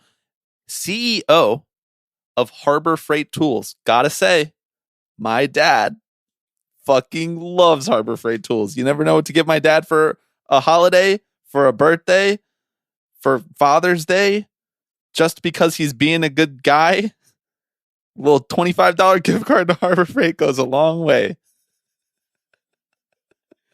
I'm kind of feeling long list right now, solely from your dad's recommendation. I just a bit of a footnote. In 2010, his dad did sue him for looting the company. So I just want to toss that in there as just something we might have to consider down the road. Kind of like a John Fisher successor. Yeah. In some ways. Mm-hmm. Looting the company. Yeah. That was the verbiage? That was the verbiage. In quotes. Edward Johnson IV, number 64, 58. Another Fidelity guy. 58 years old. Founded Fidelity Investments. His grandfather founded Fidelity Investments. No, not feeling it. Okay, John Doerr, 72. He's number 63 on the list. He's 72 years old. California. Made his money in venture capital. He's the chairman of venture capital firm Kleiner Perkins. 10.7 billion we're up to now. What do you think? Venture capital feels like another one that we should have. I mean, but it's so hard. But like venture capital, private equity, hedge funds, what's the fucking difference? Venture capital, to me, I guess, is a little more more like, are literally speculative. Coming, yeah, well, but you're also like, yeah, no, we don't need to make this decision right now. I don't know. What is it? 90 What is minutes. venture capital to you? It's a really cool thing that's going to save media, I think. Yeah. It's definitely 100% success rate. Venture capital has not had any downstream effects on the trustworthiness of the media, the financial success of the media, the importance of the media, the functionality and freedom of the media and the press. Yeah. I think venture capital has been a fucking godsend for the media. Venture capital media addicts be like, no, bro, I swear, just this one more acquisition. This one more acquisition is the one that's going to turn it around. We're going to put Sports Illustrated's logo on tote bags. Mm-hmm. Tote bags. Think about it. Worked for Bon Appetit. Number 62, Robert Kraft. Yes. 82 years old. The GOAT. The GOAT. DQ'd, though, because he's too old. That's the only reason he's DQ'd, though. 61. Oh, Jesus Christ. I'm so happy we're here. Online retail magnate Michael Rubin, CEO of online sports merchandising retailer Fanatics. He's 51 years old. He's worth $11.5 billion. He has been an owner of a team in the past, but he is not currently. He used to own the Philadelphia 76ers. He's the scariest looking man who's ever lived. Mm-hmm. He is also the most well-connected man alive. It would be the funniest thing for the show if he acquired the Oakland Athletics. What say you about Michael Rubin? Fanatics makes insufferable and terrible quality products. Yeah. Would he like even be allowed to do this? Because like Fanatics is like I think that's why he like divested from the Sixers. Right. Yeah. Because like there was too much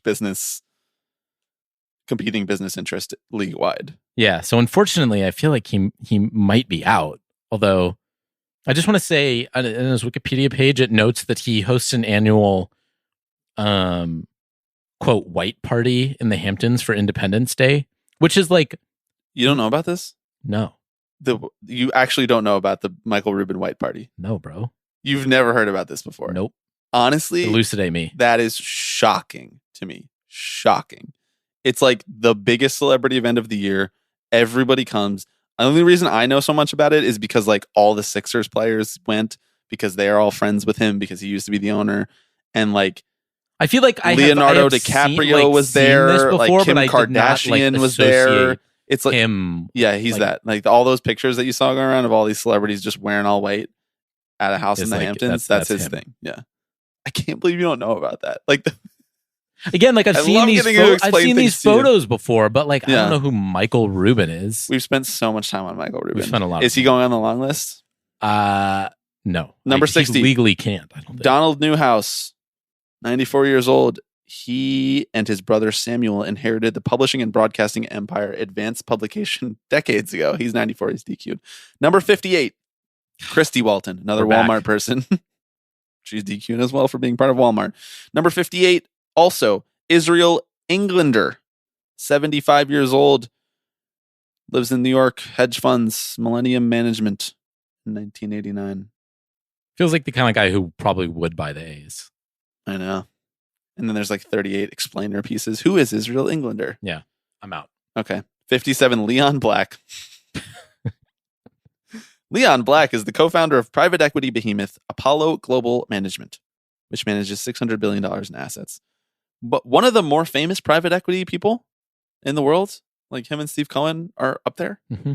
Like he is a mainstay of New York private equity. He's always on the shows. He's always talking. He is out and about. Leon Black. Is he disgraced?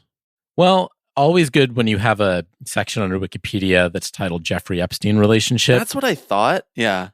He paid him hundreds of millions of dollars in fees. Interesting. Okay. Well, I think he's out. 55. Very excited to talk about this guy.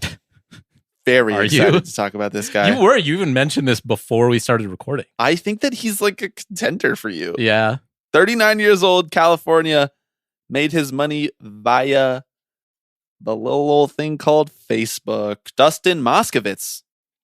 He was Mark Zuckerberg's roommate, famously just hanging out and about in the 2011 film The Social Network. 2011, 2010. Yeah. What do you think about Dustin Moskovitz? Oh God, I don't know. I mean, I genuinely could not tell you a single thing about this guy. He's just 39 and he made billions of dollars via Facebook, and now he founded a sauna. Oh no, he's out. Not an Asana guy. I was rooting for you. You were the chosen one. You were meant to bring balance to the Oakland Athletics.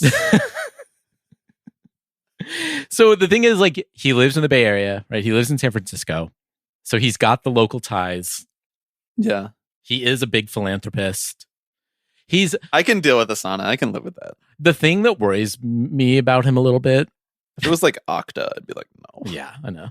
He's one of these effective altruism guys. Oh. And he even looks a little bit like Sam Bankman-Fried, who again, if we'd scrolled down to the bottom of this Forbes 400, he would have been right there and would have been on my long list. Does he have any money? I don't know. I think it's somehow up for litigation. Yeah, Dustin Moskovitz. I feel like he's long list material. I think he might be long list. Like the guy who founded Facebook, who's not Zuckerberg, owning the A's. That's like cosmically sort of perfect. Yeah. Also tied for 55, Shahid Khan. He's the owner of auto parts supplier Flex and Gate, and also the NFL's Jacksonville Jaguars. 73 years old. What do you think? I do like his vibe. I think he's kind of evil, though. Like, I think he's like crazy right wing. I think he was like one of Trump's appointees somewhere, like a foreign diplomat or something. I could be wrong. Also, I think he, look at this man. I know. I think he. I could be misremembering this, but I think that there's like a really bad Jaguars head coaching firing scandal involving him. All right, cool. So he's out then. Yeah, I could be wrong. Next up, okay. I love you're getting so excited. 54. Lorene Powell Jobs and family.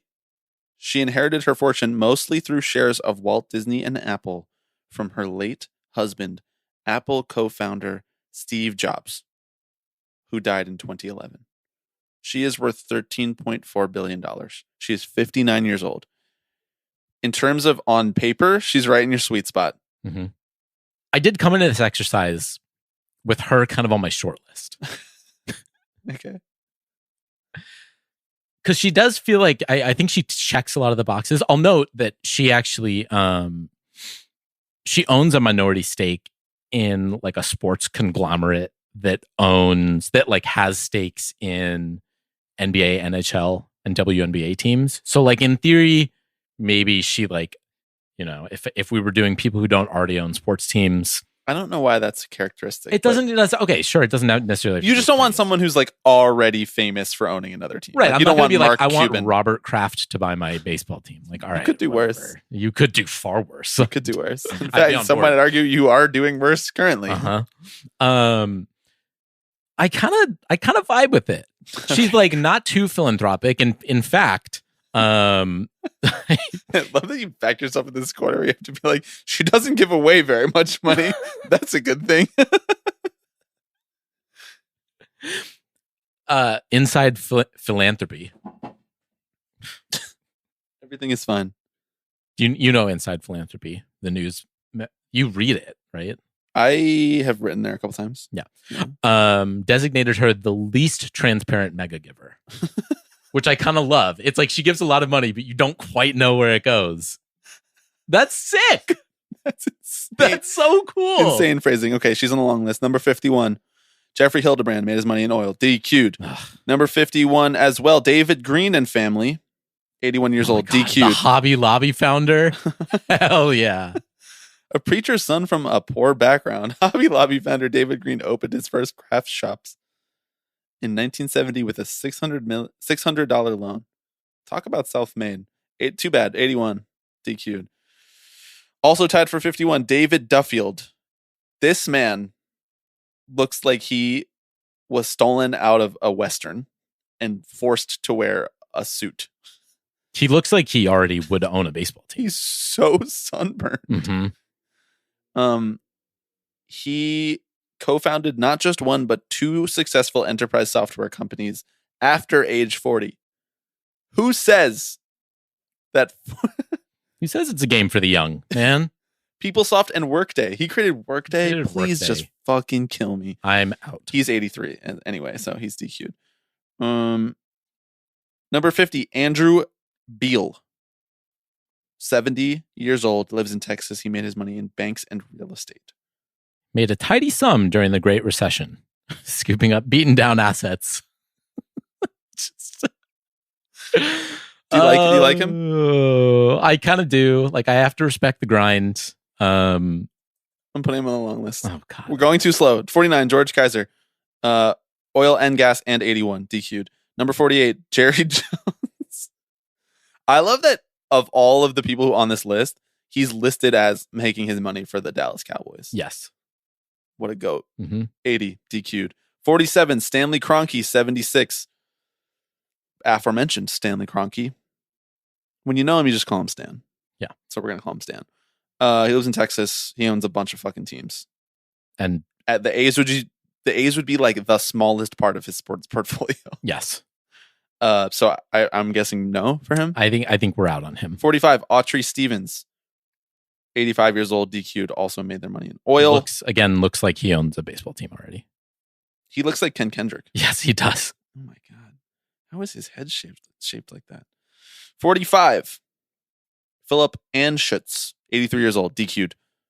Who does he also own? made his money in oil. Who does he own, though? It says energy, sports, and entertainment. This is a really funny bio. Over 5 decades, Philip Anschutz has built fortunes in oil, railroads, telecom, real estate, and entertainment. Talk about the fucking American dream. Mm-hmm. He owns the Los Angeles Kings. Oh, how about that? And has a stake in the Los Angeles Galaxy and owns Crypto.com Arena. Number Where 44, the Kings play. Crypto.com Arena. Yeah, that's where the Lakers play. He owns Right. that? He owns Staples Center? Since I fucking don't when? know what to tell you, man. The Lakers don't own Staples Center? What? Number 44, Jan Koum co-founded WhatsApp, now the world's biggest mobile messaging service, in 2009. How do you make $15.1 billion from founding WhatsApp? How does WhatsApp make money? You sell it to Facebook. It's free. How, like, trying to apply like Marxist labor theory of value to WhatsApp? Yeah. 2 hours into a podcast. Uh-huh. Fool's errand. What do you think? You're kind of considering it. Yeah, but I think I'm leaning towards no. He honestly. lightweight looks like John Fisher. A little bit, like de-aged 30 years. 42, Leonard Lauder. Founded Estee Lauder. Unfortunately, Leonard is 90, so he's DQ'd. 42, Ray Dalio. 74 years old. lives in Connecticut, made his money in hedge funds. What do you think? Bridgewater Associates. Everybody knows Bridgewater Associates. Everybody knows Bridgewater. Bro, I don't fucking... Stop getting Another mad. hedge fund guy. We're just doing the thing we it. said we were going to do. Stop getting mad. We're about to get to some ones that are interesting to you. Okay. 41. Rick Cohen and family. Warehouse automation. That's how he made his money. He's owner and executive chairman of CNS Wholesale Grocers, the nation's largest grocery wholesaler with $33 billion in annual revenue. Sounds like Castellini with money. Mm-hmm. Kind of love it. I kind of don't hate it. All right, long list. 40 Rupert Murdoch. Like, I don't even know why. Sure. 40 Rupert Murdoch. He's 92. Oh, really? Should we consider just the Murdoch family for when he dies? Because he's like on the brink. Right. What's the son's name? Lachlan? I suppose let's consider Lachlan then. Lachlan Murdoch. Taking a long look in the mirror, considering what it would be like for the Murdochs to own the A's. Jesus Christ. Succession's a documentary. Yeah. No. 39, Donald Bren, 91 years old, DQ'd. 38, Diane Hendricks, 76 years old, made her money in building supplies. She chairs ABC Supply, one of the largest wholesale distributors of roofing, siding, and windows in America. Gotta say, what a girl boss. Mm-hmm. Construction, usually a field for the boys. That's what I always say. How do you feel? I guess the windows on the casino that's built next to the A's stadium would look good. Like, I don't know. She has spent millions on local economic development, rebuilding entire blocks in Beloit, and bringing in several new businesses to the state. Sounds like Coliseum City to me. You gotta make a choice. No, I'm not feeling it. I heard it. 37, Steve Cohen, DQ'd because on account of the fact that he owns the New York Mets. 36, this is Eric Schmidt.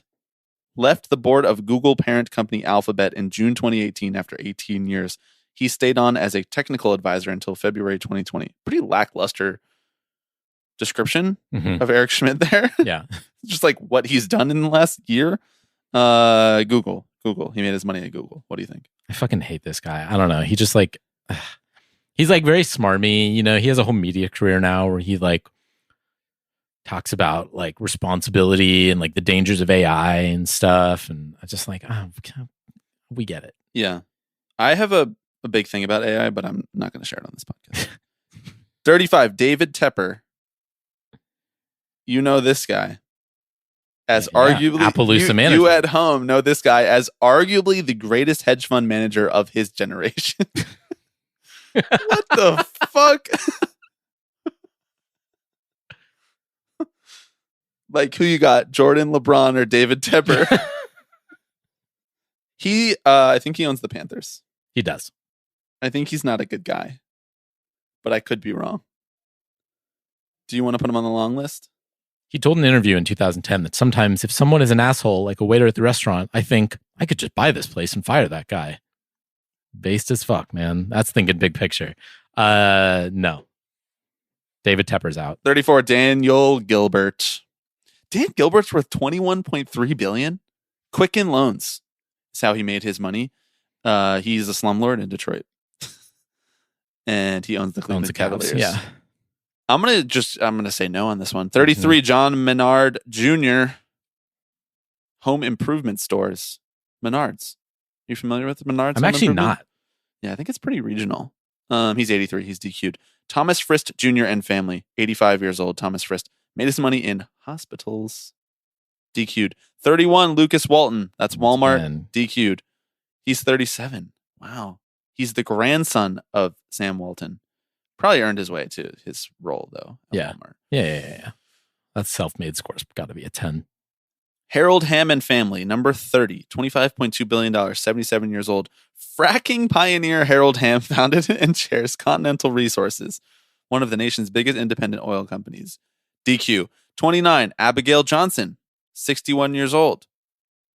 CEO of Fidelity Investments since 2014, where she took over for her father and has been chairman since 2016. More like chairwoman, you know? Mm-hmm. Fidelity? You in or out on Fidelity? What does Fidelity do? You can buy stocks there? I think it's like an investment app. All right. I'm out. I think it's like Schwab, you know? Right. They're all in the same zone to me. Yeah. 28, Jeff Yass. See, even his photo looks like Jeff. Yes. Co-founder of Susquehanna International Group, one of Wall Street's largest and most successful trading firms. Also, Susquehanna Bank. Oh, he used to be a pro gambler? This guy's based. Yeah, an early investor in TikTok. Susquehanna Bank used to be the name of the arena where you and I went and saw.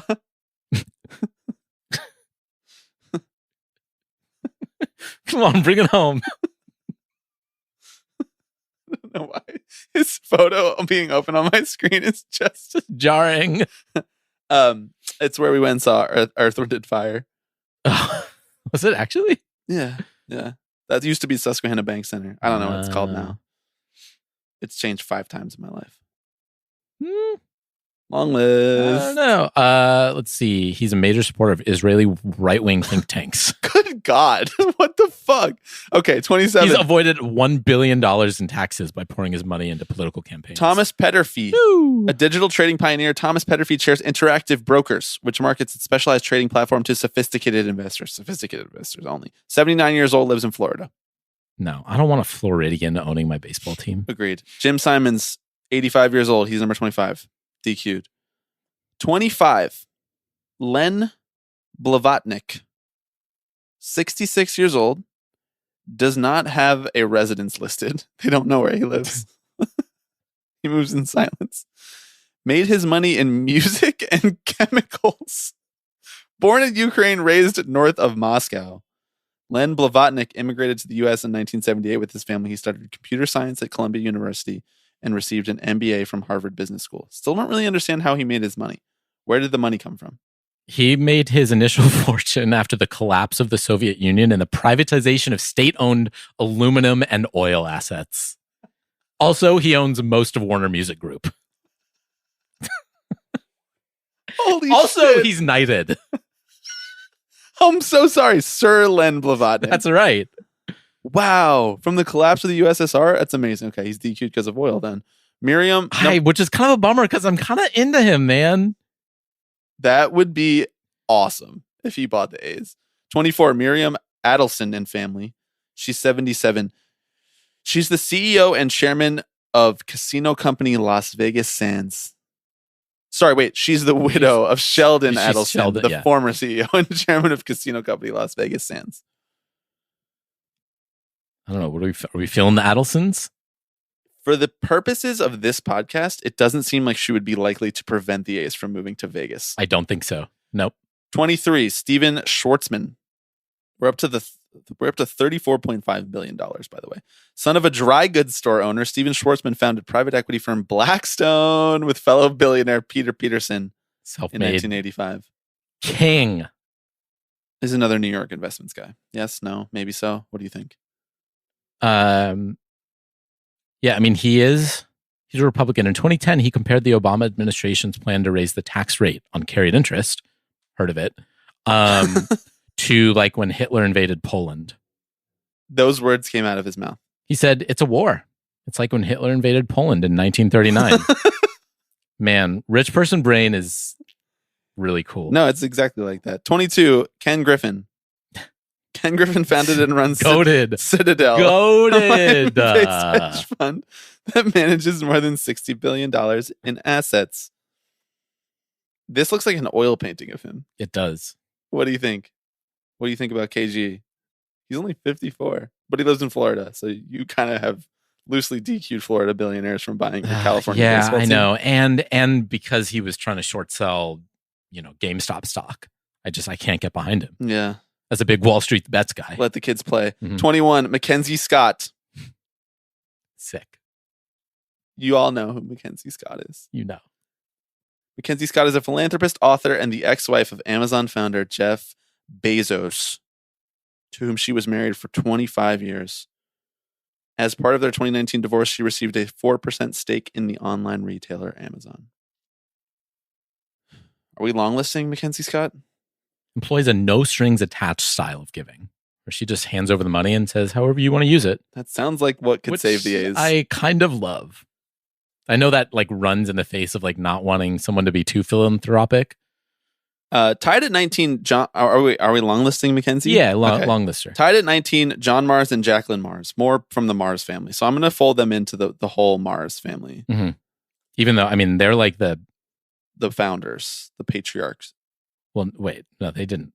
Oh, He the didn't find siblings. it. They like John and his siblings, Jacqueline and Forrest Jr., inherited stakes in the candy. This is very confusing to me. I need a Mars family tree. candy, food, and pet care firm. I didn't know the Mars. 18, Mars Phil Knight. listed. 85, too old. Sorry, Phil. Nice work founding Nike and whatnot. I would appreciate if you stopped with the sweatshops. 17, Jensen Huang. 60, semiconductors guy. He makes the Phil- chips that are like powering AI right now. Yeah, co-founded I- graphics chip maker NVIDIA in 1993 and has served as its CEO and president since inception. He's worth $40.7 billion because he made chips. Yep. He does live in California, though. Yeah, he lives in Los Altos. Too close. The AI is too much. The AI is a little much for me. 16. We're getting to the goats of the goats. We're in the Right. pantheon now, Yeah. brother. Strap in. Charles Koch and family. Yes. I mean, What does Koch Industries do? America's second largest private company by revenue since 1967. It doesn't say what they. What did they make? businesses including pipelines, chemicals, software, automotive components, and Dixie cups. Really? Big Dixie cup guy.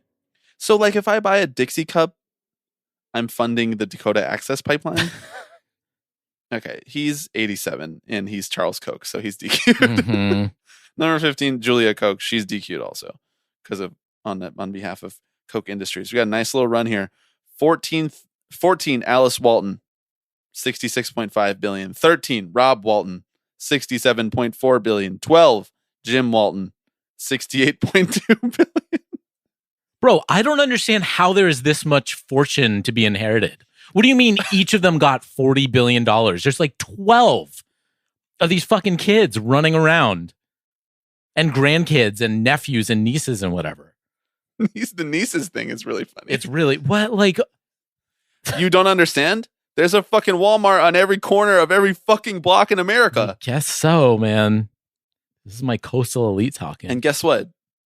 All of that value built on the backs of workers making minimum wage. Mhm.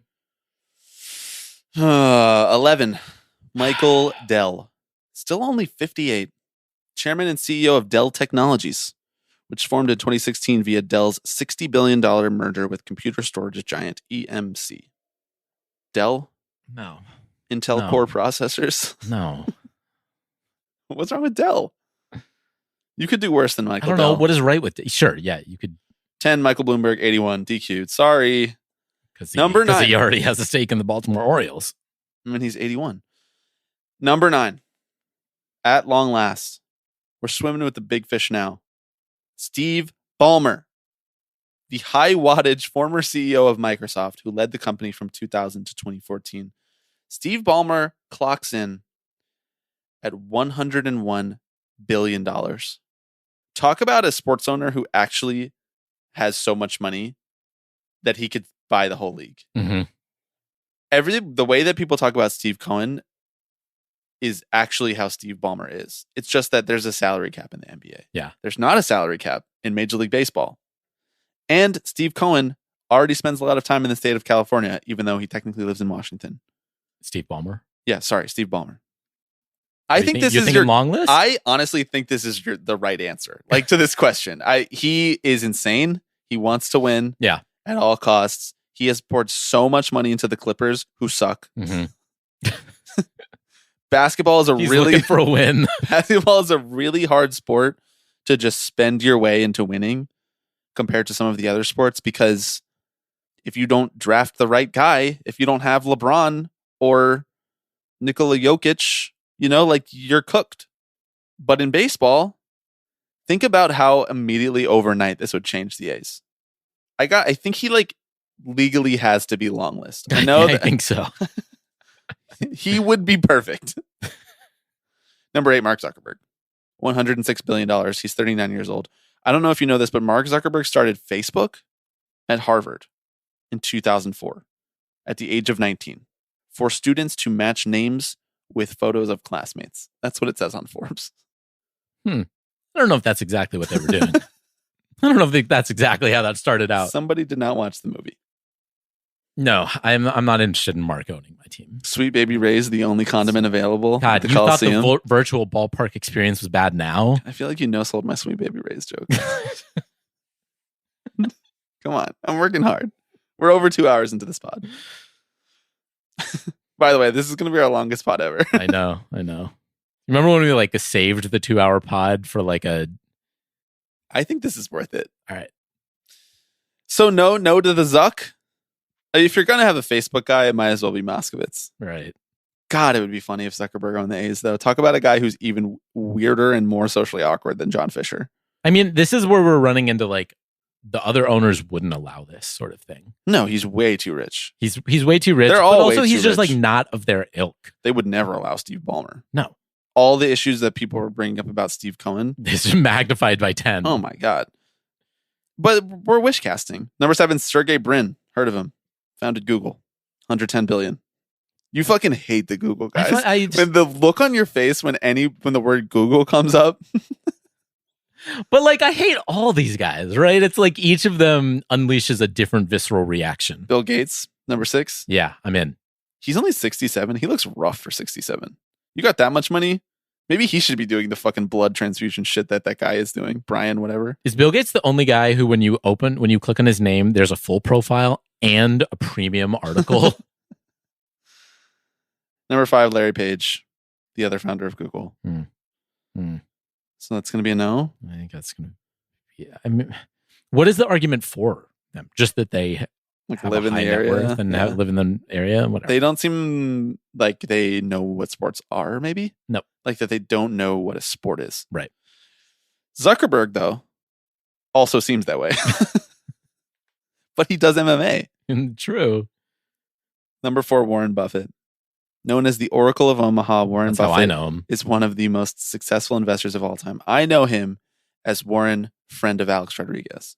He's 93, but A-Rod vouches for his mental acuity and his work ethic to this day. So I know that we've been DQing people who are over the 80, but really he's like a 70-year-old 93. Yeah. So what do you think? Warren Buffett, Berkshire Hathaway? They would be able to find a new plot of land to build a stadium. That's his whole thing. I know they would. This is what it's all been for. I know. 7 years of the to get pod to these names is for just me to sell Warren Buffett to you. Mm-hmm. No, I'm out on Warren Buffett. Larry Ellison.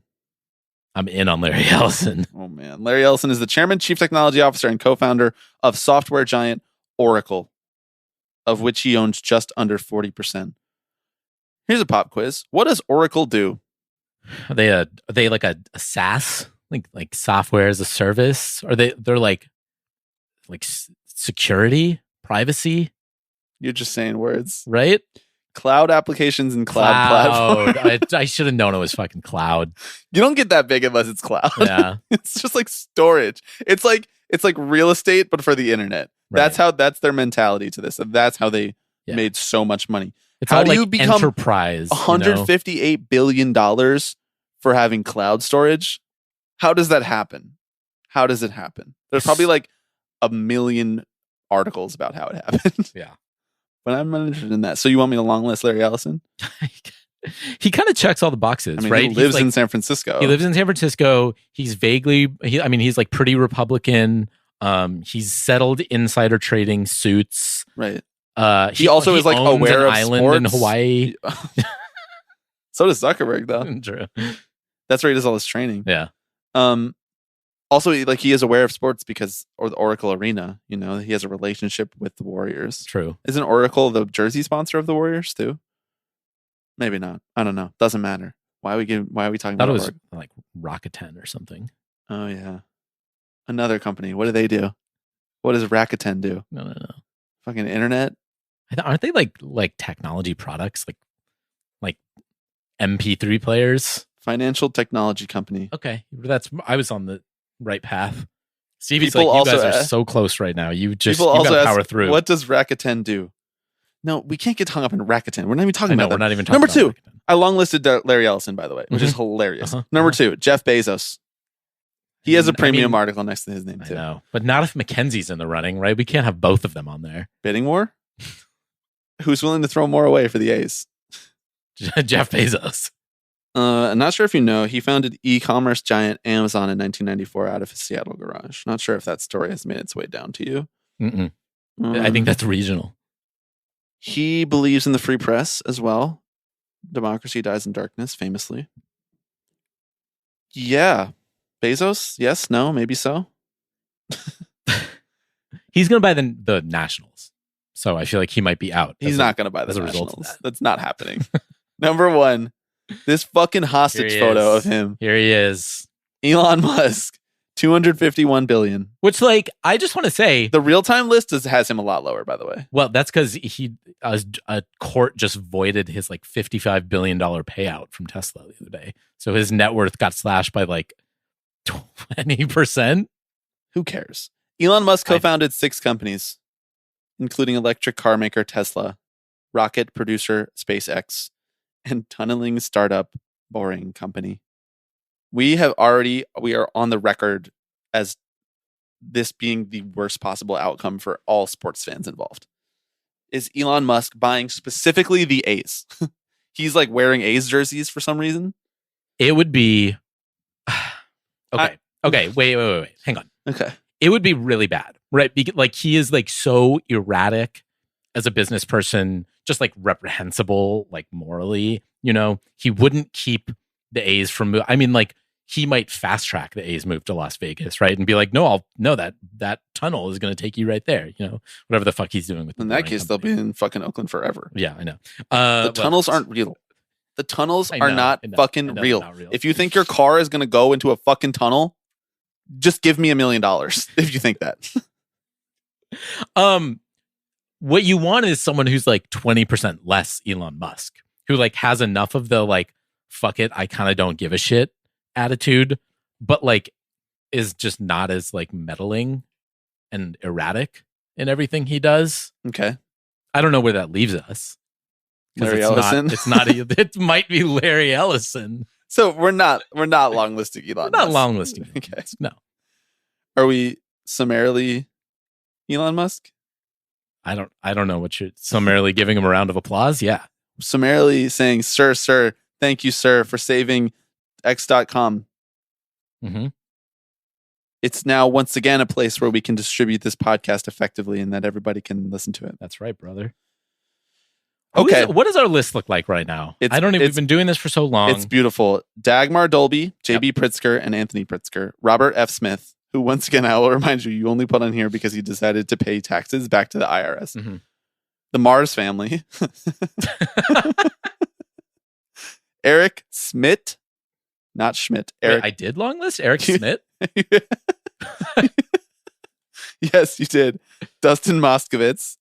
Lorene Powell Jobs, Andrew Beal. Oh, Smith is the tools. The Harbor guy. Freight guy. Right. Yeah. Andrew Beal, Rick Cohen, Mackenzie Scott, Steve Ballmer, and Larry Ellison.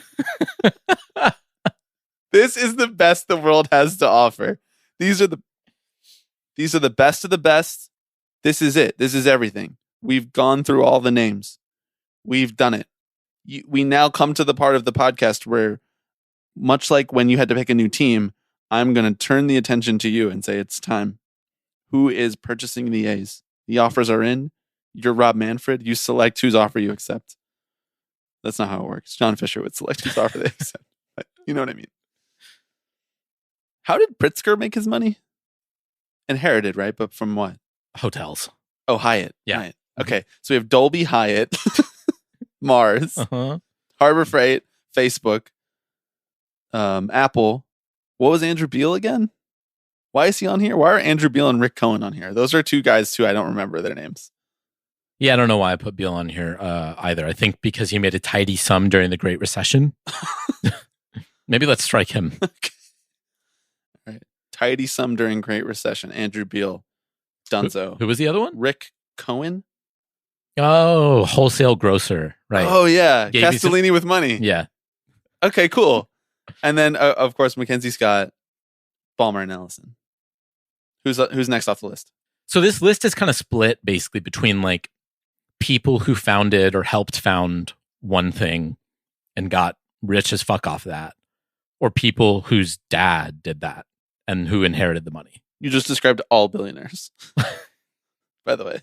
Well, no, because half this list is people who are just like doing leveraged buyouts and gutting companies. Oh, okay, yeah. So I mean, like I kind of love this. See, this is why I like a guy like Eric Schmidt, you know, who's like, right. He's like, who here's just some makes tools. his money in one industry, Yeah. and then is like, oh, sure. It almost feels like the prototypical like baseball owner or sports owner, right? The person who just like makes money in another industry and is like, okay, sure, I guess I'll buy a sports team too.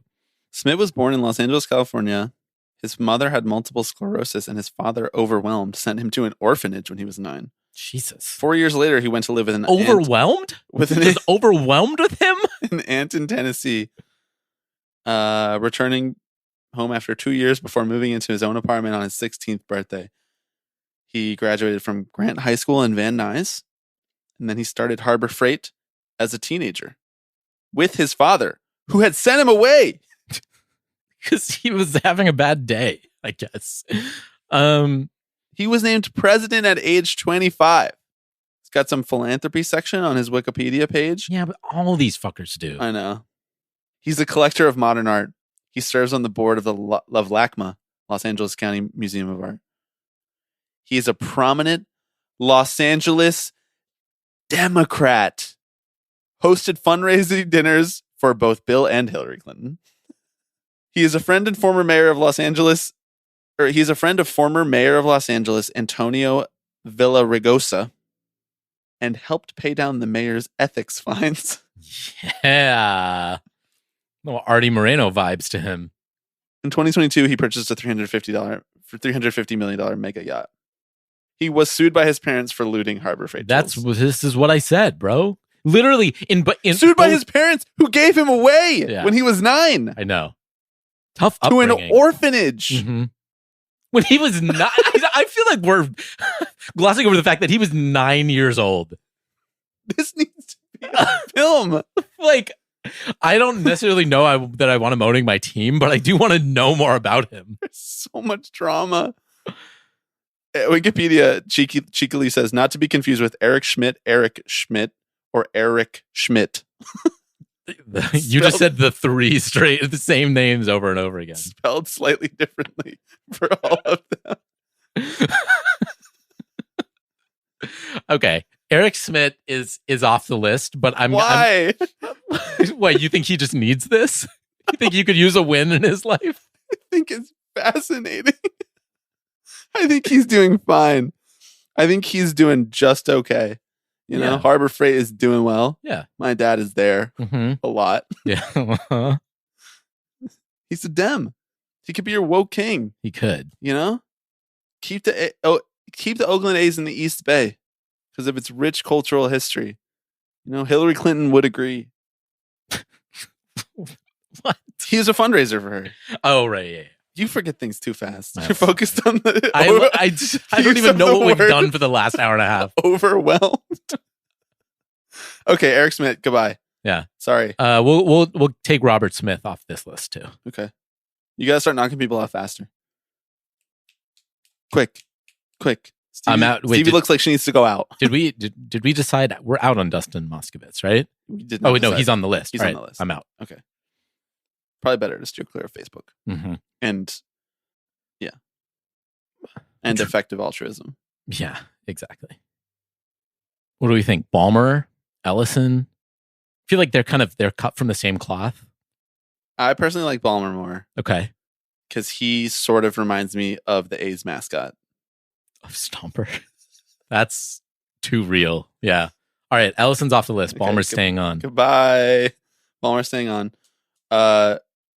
I feel like you have to choose between Mackenzie Scott and Lorraine Powell Jobs. I kind of agree. You got to cut one of those. They can't make it the final.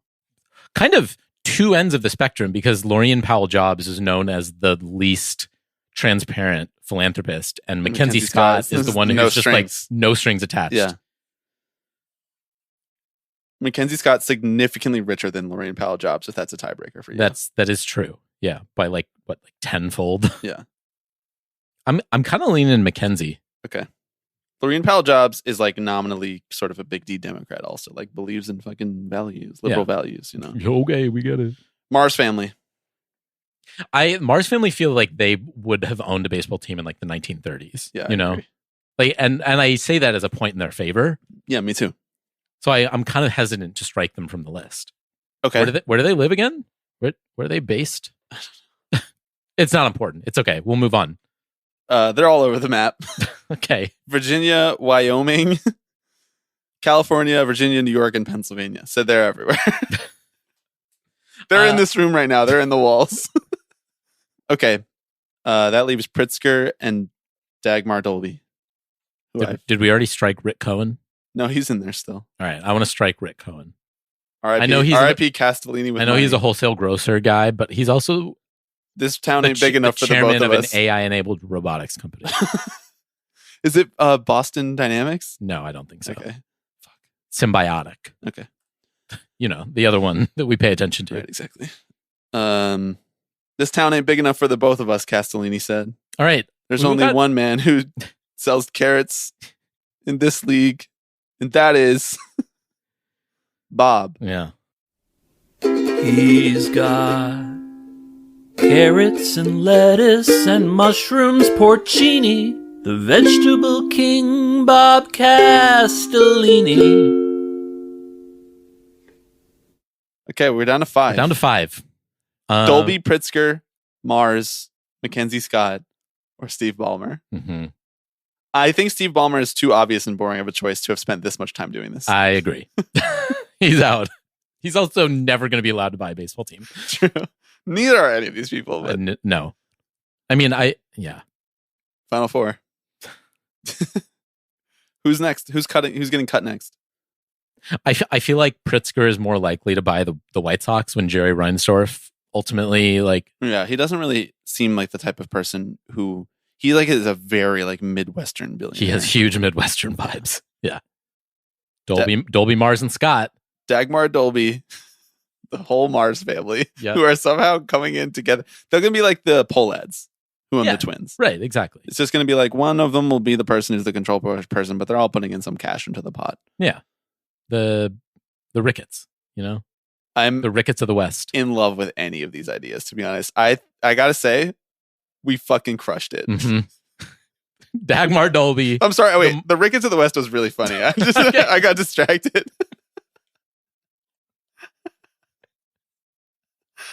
How much is Dagmar Dolby worth?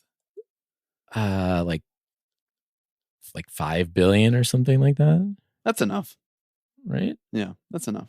But once again, she was also $5 billion. She was also a bit of an asterisk because she's 82. Oh. So we will be trusting her kids to a certain extent. She looks kind of nice, but she does look nice, right? Yeah, she looks nice. I saw that and I was like, oh, I could see her owning my baseball team. Girl boss too. Again, she's got the audio background. She would come on the pod. She'd come on the pod. You know why? Because I've spent years doing free fucking marketing for Dolby. Yeah. I think she supported the Academy Foundation to fund the construction of the Academy Museum of Motion Pictures in Los Angeles. That's based. I'm going to be honest. I think we could lose Mackenzie Scott. I was about to say, I think Mackenzie Scott is out.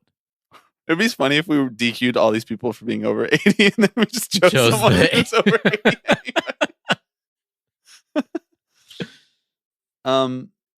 So it's time to get down to brass tacks.